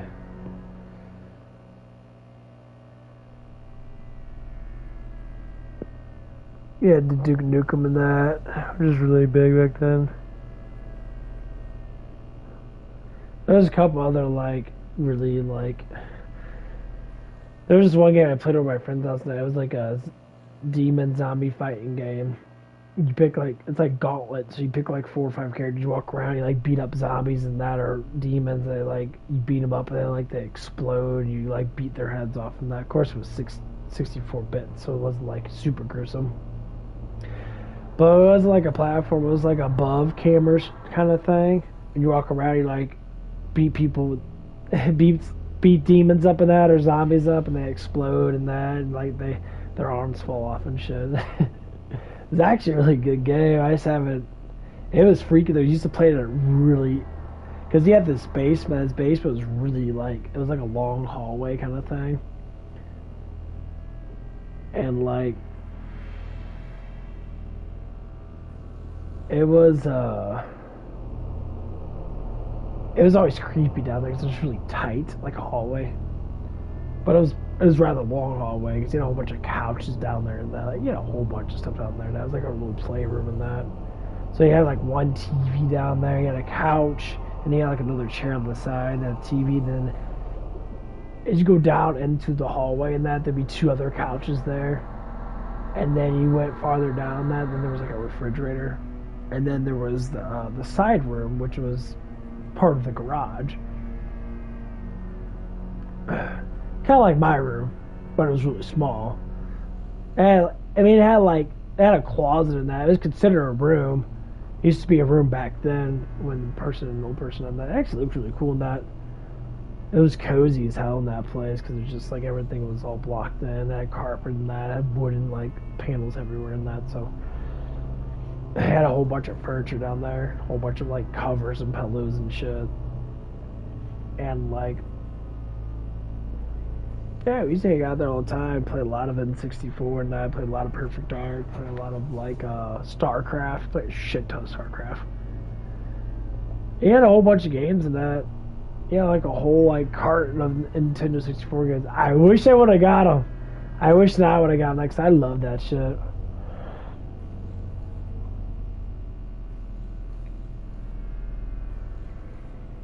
But damn, that was a good time. I think we were like freshman year in high school. That was a good time. I was a sophomore in high school now when I met him.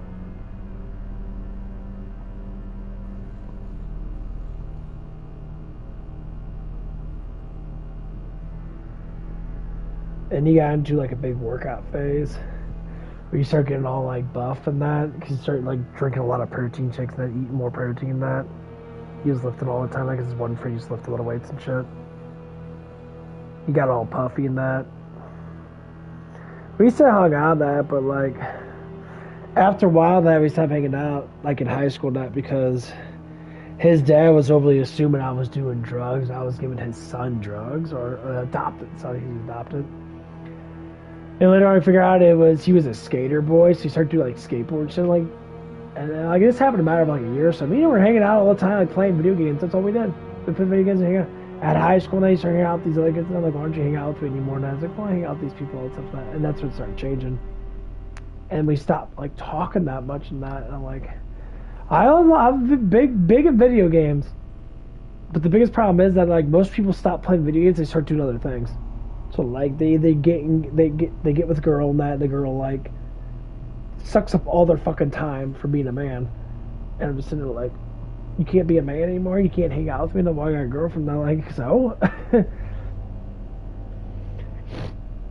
this is why that's why Andrew Tate and all these people are talking about that. It's like, when you can't do what you want to do because you have to give so much fucking attention to your woman, that's a problem. You should not have to do that. What you do is you do sporadic attention. You say, oh, well, these days that we'll hang out that like we're dating that.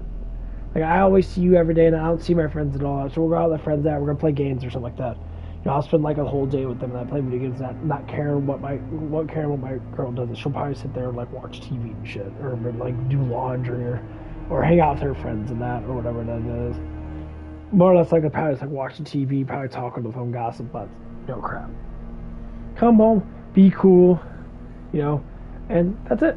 You know, come home, you're gonna sleep with your woman anyway, you're gonna give her multiple hours worth of attention, because more or less likely she's gonna miss you, and that's what brings the relationship closer, is because that missing, like, oh, I miss you, now you were gone for a while and that, you know. And that's what you do. It's called undivided attention. So you separate the attention.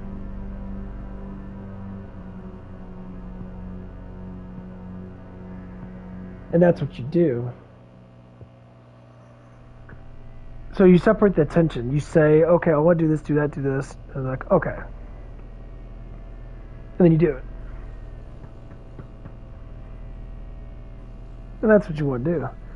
And it's kind of hard to come by that. It really is. It's like, a lot of people have this kind of thing, especially if you're a guy and that. I don't know about how women do, but men, little, you know, young boys and that, or young teenage boys and that, we kind of all gather together and that, and play games and shit. That's basically what we do. Now, as you get older now, you start getting into, some people start getting into drugs and that, some people start getting drinking and that, and some people just sit there and play video games still. They're like, okay, well, fuck it, let's play games and that. And then some people get married while they're young and have kids and that, go through the whole process and that, and then, you know, but you gotta think about it. Why do you want to engage in something that is not always good? It's just something that is good. So like the way I think about it is I think about it like this.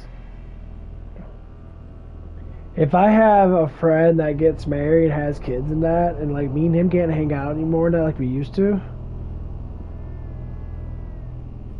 what's the biggest possibility if I'm like not wanting to even talk to me anymore?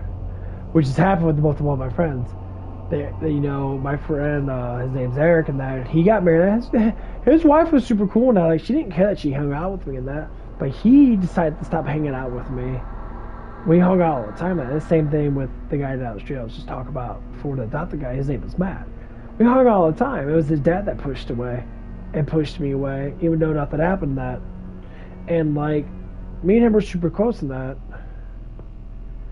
And like, oh, we just play games together. That, you do, you know, teenage shit, and they talk about, you know, pussy and boobies and all that stuff and that. Of course, we have girls that we like and that, you know.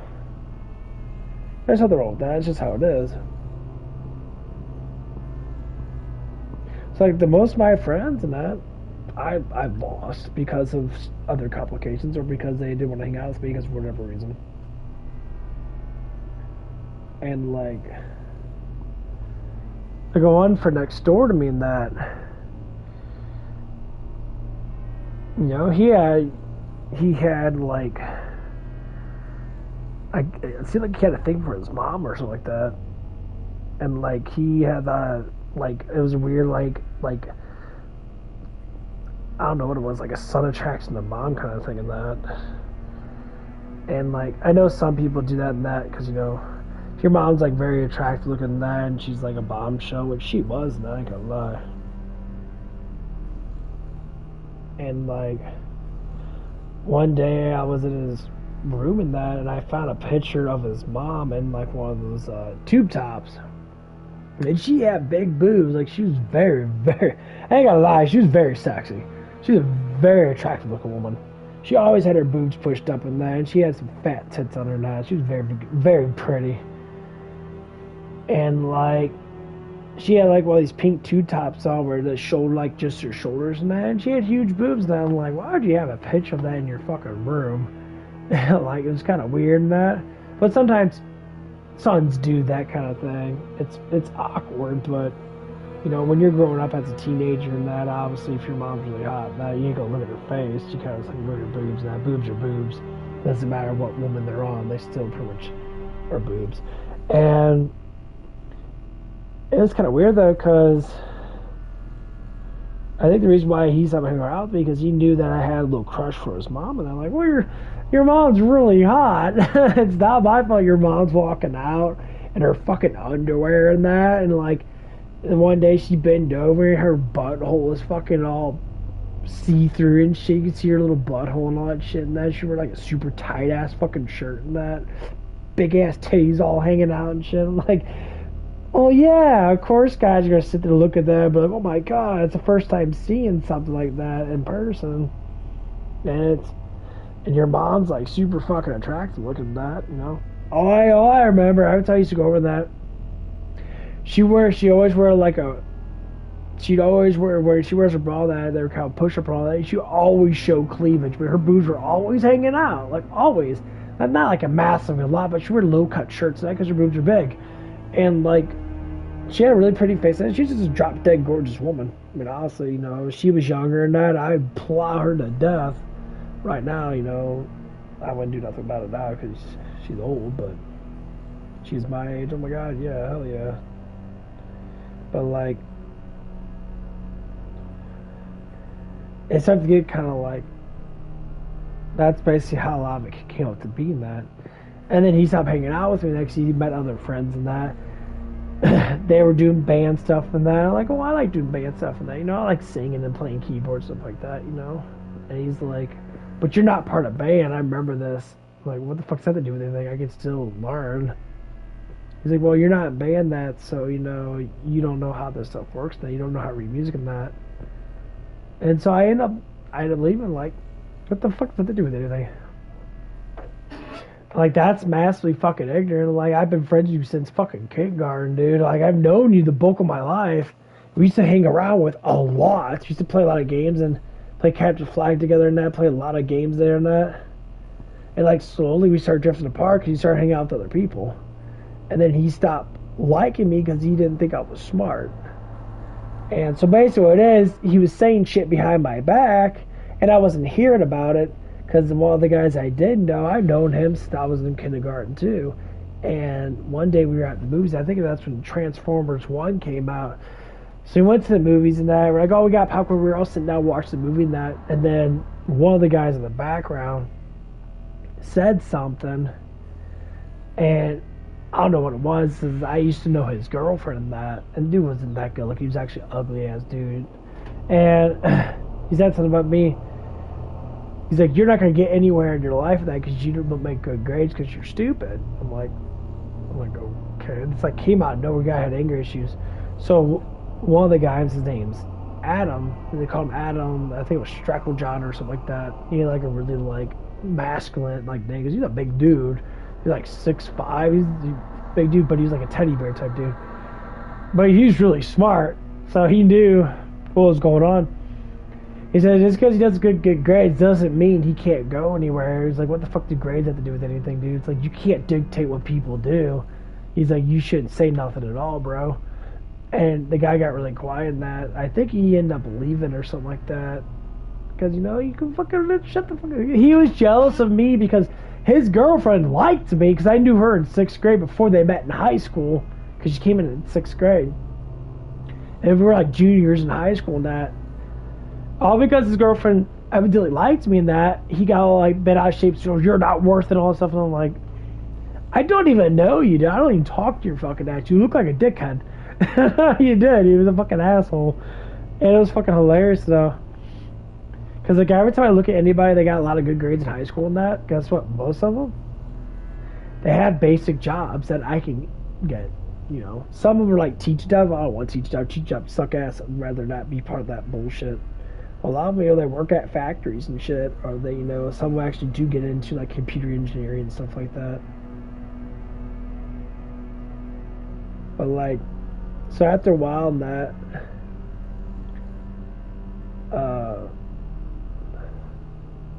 my friend that lived next door to me, his name was Stuart, and he ended up, like, I live in St. Louis, South County, and he ended up going to Kansas City, Missouri to go to school to become a band instructor. Like, that's like the dumbest fucking job ever. Like, okay.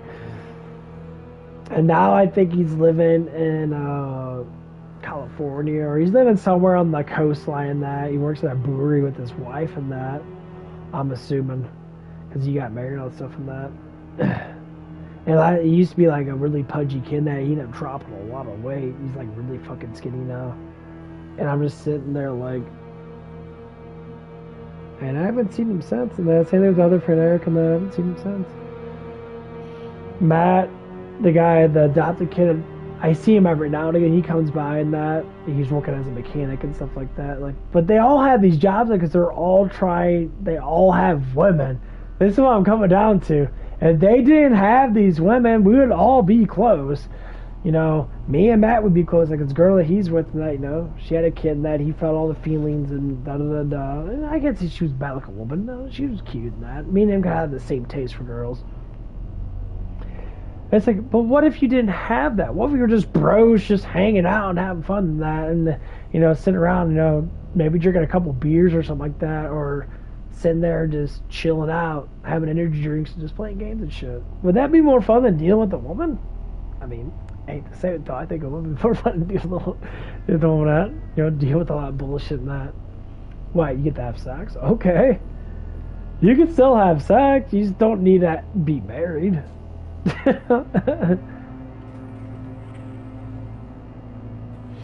Because marriage doesn't do... I get what people are thinking that. They get all emotionally involved with stuff and that.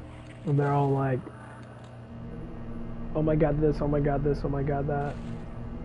I'm just like, okay, your point?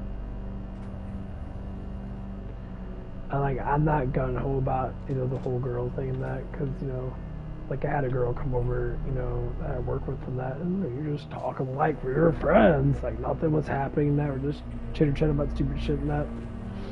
Playing games together and shit.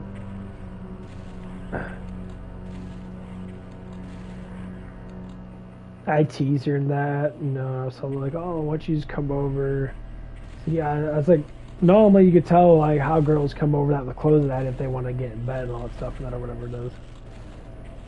And she's like, oh, you want me to come over with my tank top on all that? My, you know, yeah, have your boobs all hanging out and that. I'm like, if you want to, yeah, go right ahead. And then we just like laugh about that. And it's like, it's very obviously you like me. The guy that you like is terrifyingly unattractive. He looks like someone literally just like, I don't know. He's just not a good looking guy in that. He doesn't care about himself anymore. Yeah.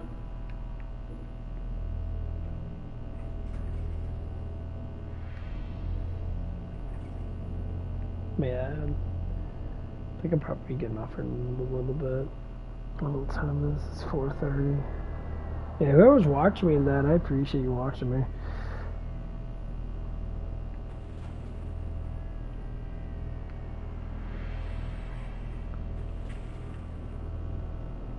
I hope I can get a bigger fan base than that or whatever it is. It's not a fan base, it's like a friend base who's talk about life and not talk about certain things. That's what I really want to do. I think a lot of people don't understand that when they're streaming and that, they're being part of a big community and that. You're like, you know, hundreds of people watching that, you can gravitate towards making people feel better, making people better altogether. I think that's the biggest problem in general. That's why I keep talking about all these people that have all this big fan base and that, and like, you could teach so much to the whole community by doing that. And like, it'd be astounding though. It'd be like literally amazing. And I don't know why people do that. They keep acting like little kids and that, most of them do. And they have like, okay, that one. It's not about breaking a.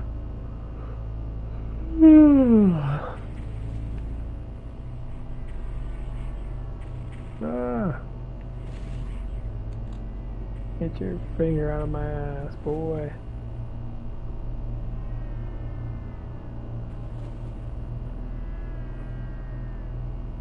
Oh, there it is. Pow, right in the kisser. Pow, right in the kisser. Pow, right in the kisser. God, I miss watching Family Guy. The beginning of Family Guy was really good. I remember watching the shit out of the first episode of that. It's about death.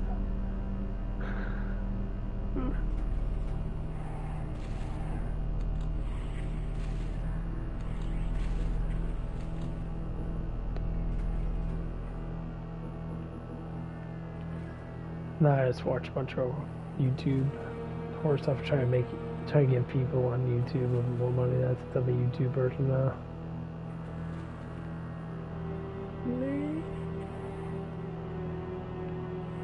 Fucking Raggy.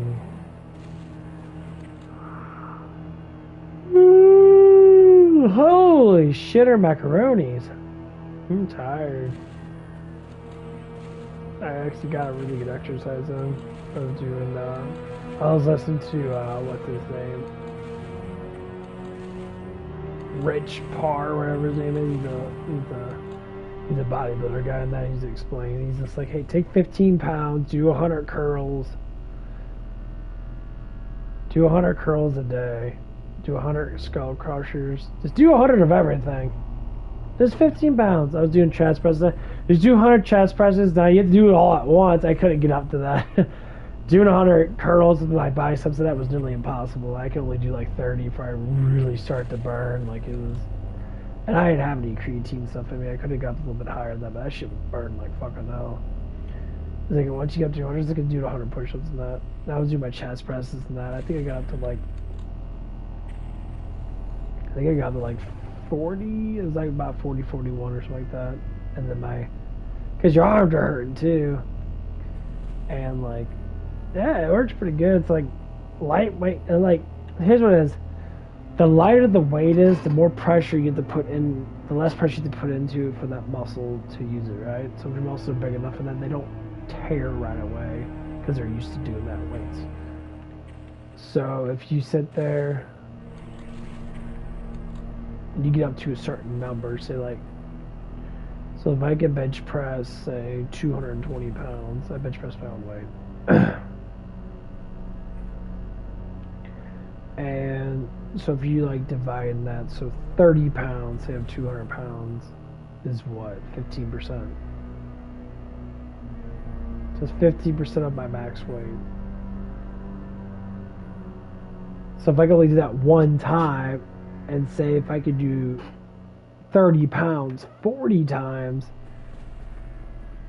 then that's going to be my limit of breaking down muscle fibers now, because it's like a certain weight limit. So like you do 60% of your max. So if I max, like I said, I think my max is like 220, 230 now. So if I did 60% of that, or 60-70% of that. I do like 175 or so to get up to the rep range you need to get up to. Now, more weight. I know I'm changing the subject around a lot, but that's just one of the things I did today. I'm gonna bring it up. Like, I'm trying to say, more weight you do. When people do a lot of 1 reps, they're using a lot of energy from the muscles to do that. They do tear a little bit, but they're gonna get like, they're gonna build muscle in that, but they always have to do more reps. Like, they'll go down in reps. Like, if they go to the gym, and I like this one guy, he's a Chinese guy, and he went to the gym, and he has a YouTube channel. He had like he had the Scream outfit on. He had a little hat on that. You can tell that he was big in that because he's a very large man. No, he wasn't like super tall. I say he's about 6 foot tall, about my height. Though. He's just really stacked down there. He started doing bench, and he goes to gyms that does like ridiculous amount of weight in that. I think he pushed like. I think he pushed over 500 pounds. And he did it twice. And it was like astounding. It was a half a fucking 1,000 pounds. That's a lot of fucking weight. And he's all talking, he's all voice over in it, and the creeper voice in that. So when I go in the gym, I'm always lifting the heaviest around. Everyone's coming around me, watching me. It's so cool in that. And yeah. He goes to the deadlift, I do legs too. He's sitting there doing his legs, and he did like 600 and something pounds on a fucking deadlift machine, like deadlift thing. He's like, there's not a barbell space for how much weight I can do, and that is fucking hilarious. I love listening to that stuff. I was like, what the fuck? You're almost 700 pounds in that? Because people don't see that. Yeah, people like bench pressing maybe over a couple hundred pounds in that. Like, once you get to 2 plates, people start to watch. Because not a lot of people can lift 225 pounds and do reps with it. Being for real, most people can barely do their own body weight once. When you actually see them doing reps, and say they get to 3 plates, 315 pounds, an enormous amount of weight. So on average, you're going to have, your muscle mass has to be like probably like 120 or 130 pounds of lean muscle mass.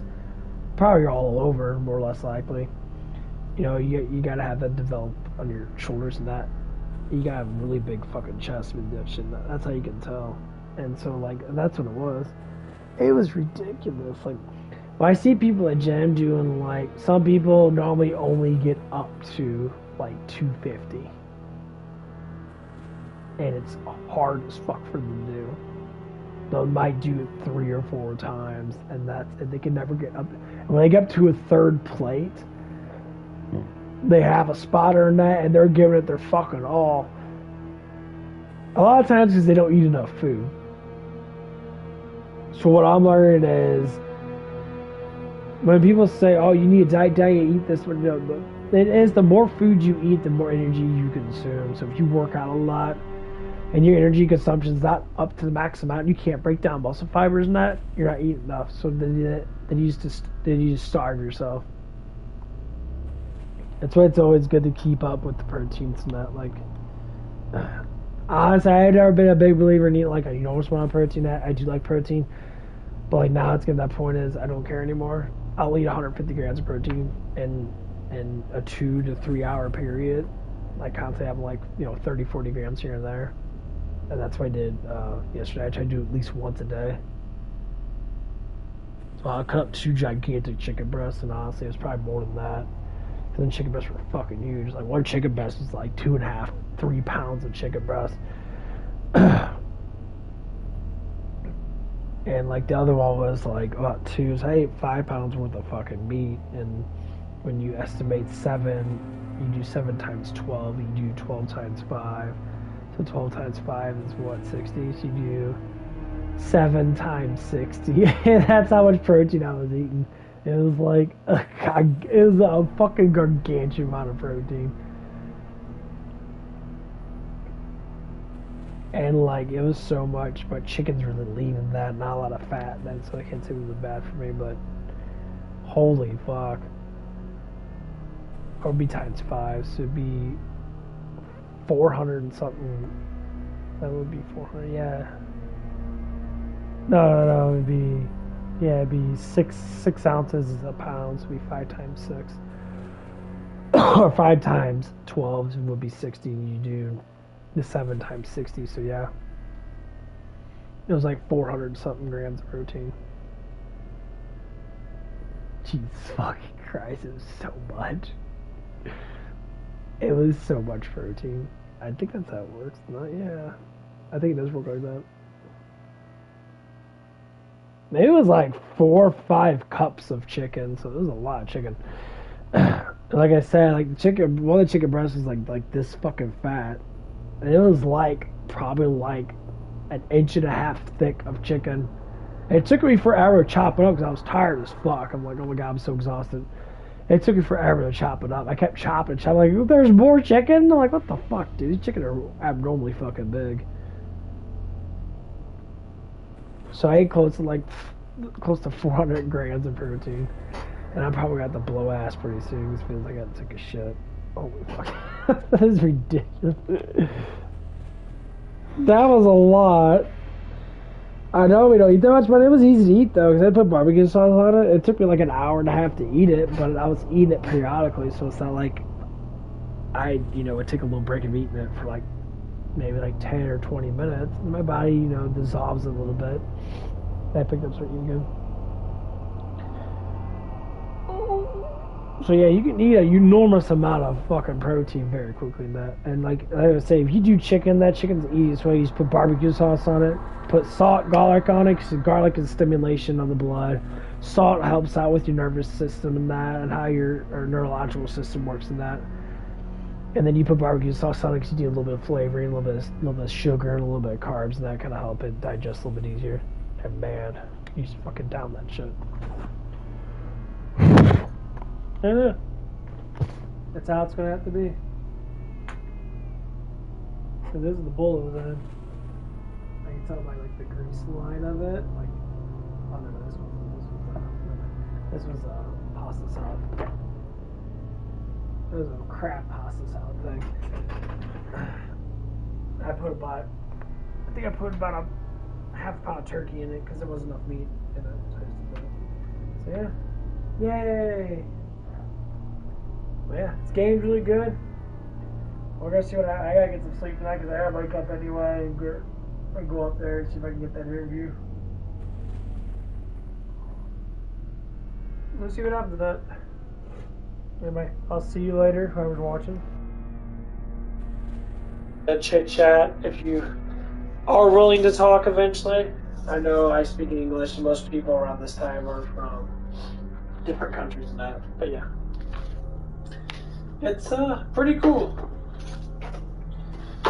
So, I'll be talking more. I'll be vlogging a little bit more now because I do enjoy talking about my life. And we'll see you probably tomorrow sometime or today sometime. Bye, guys.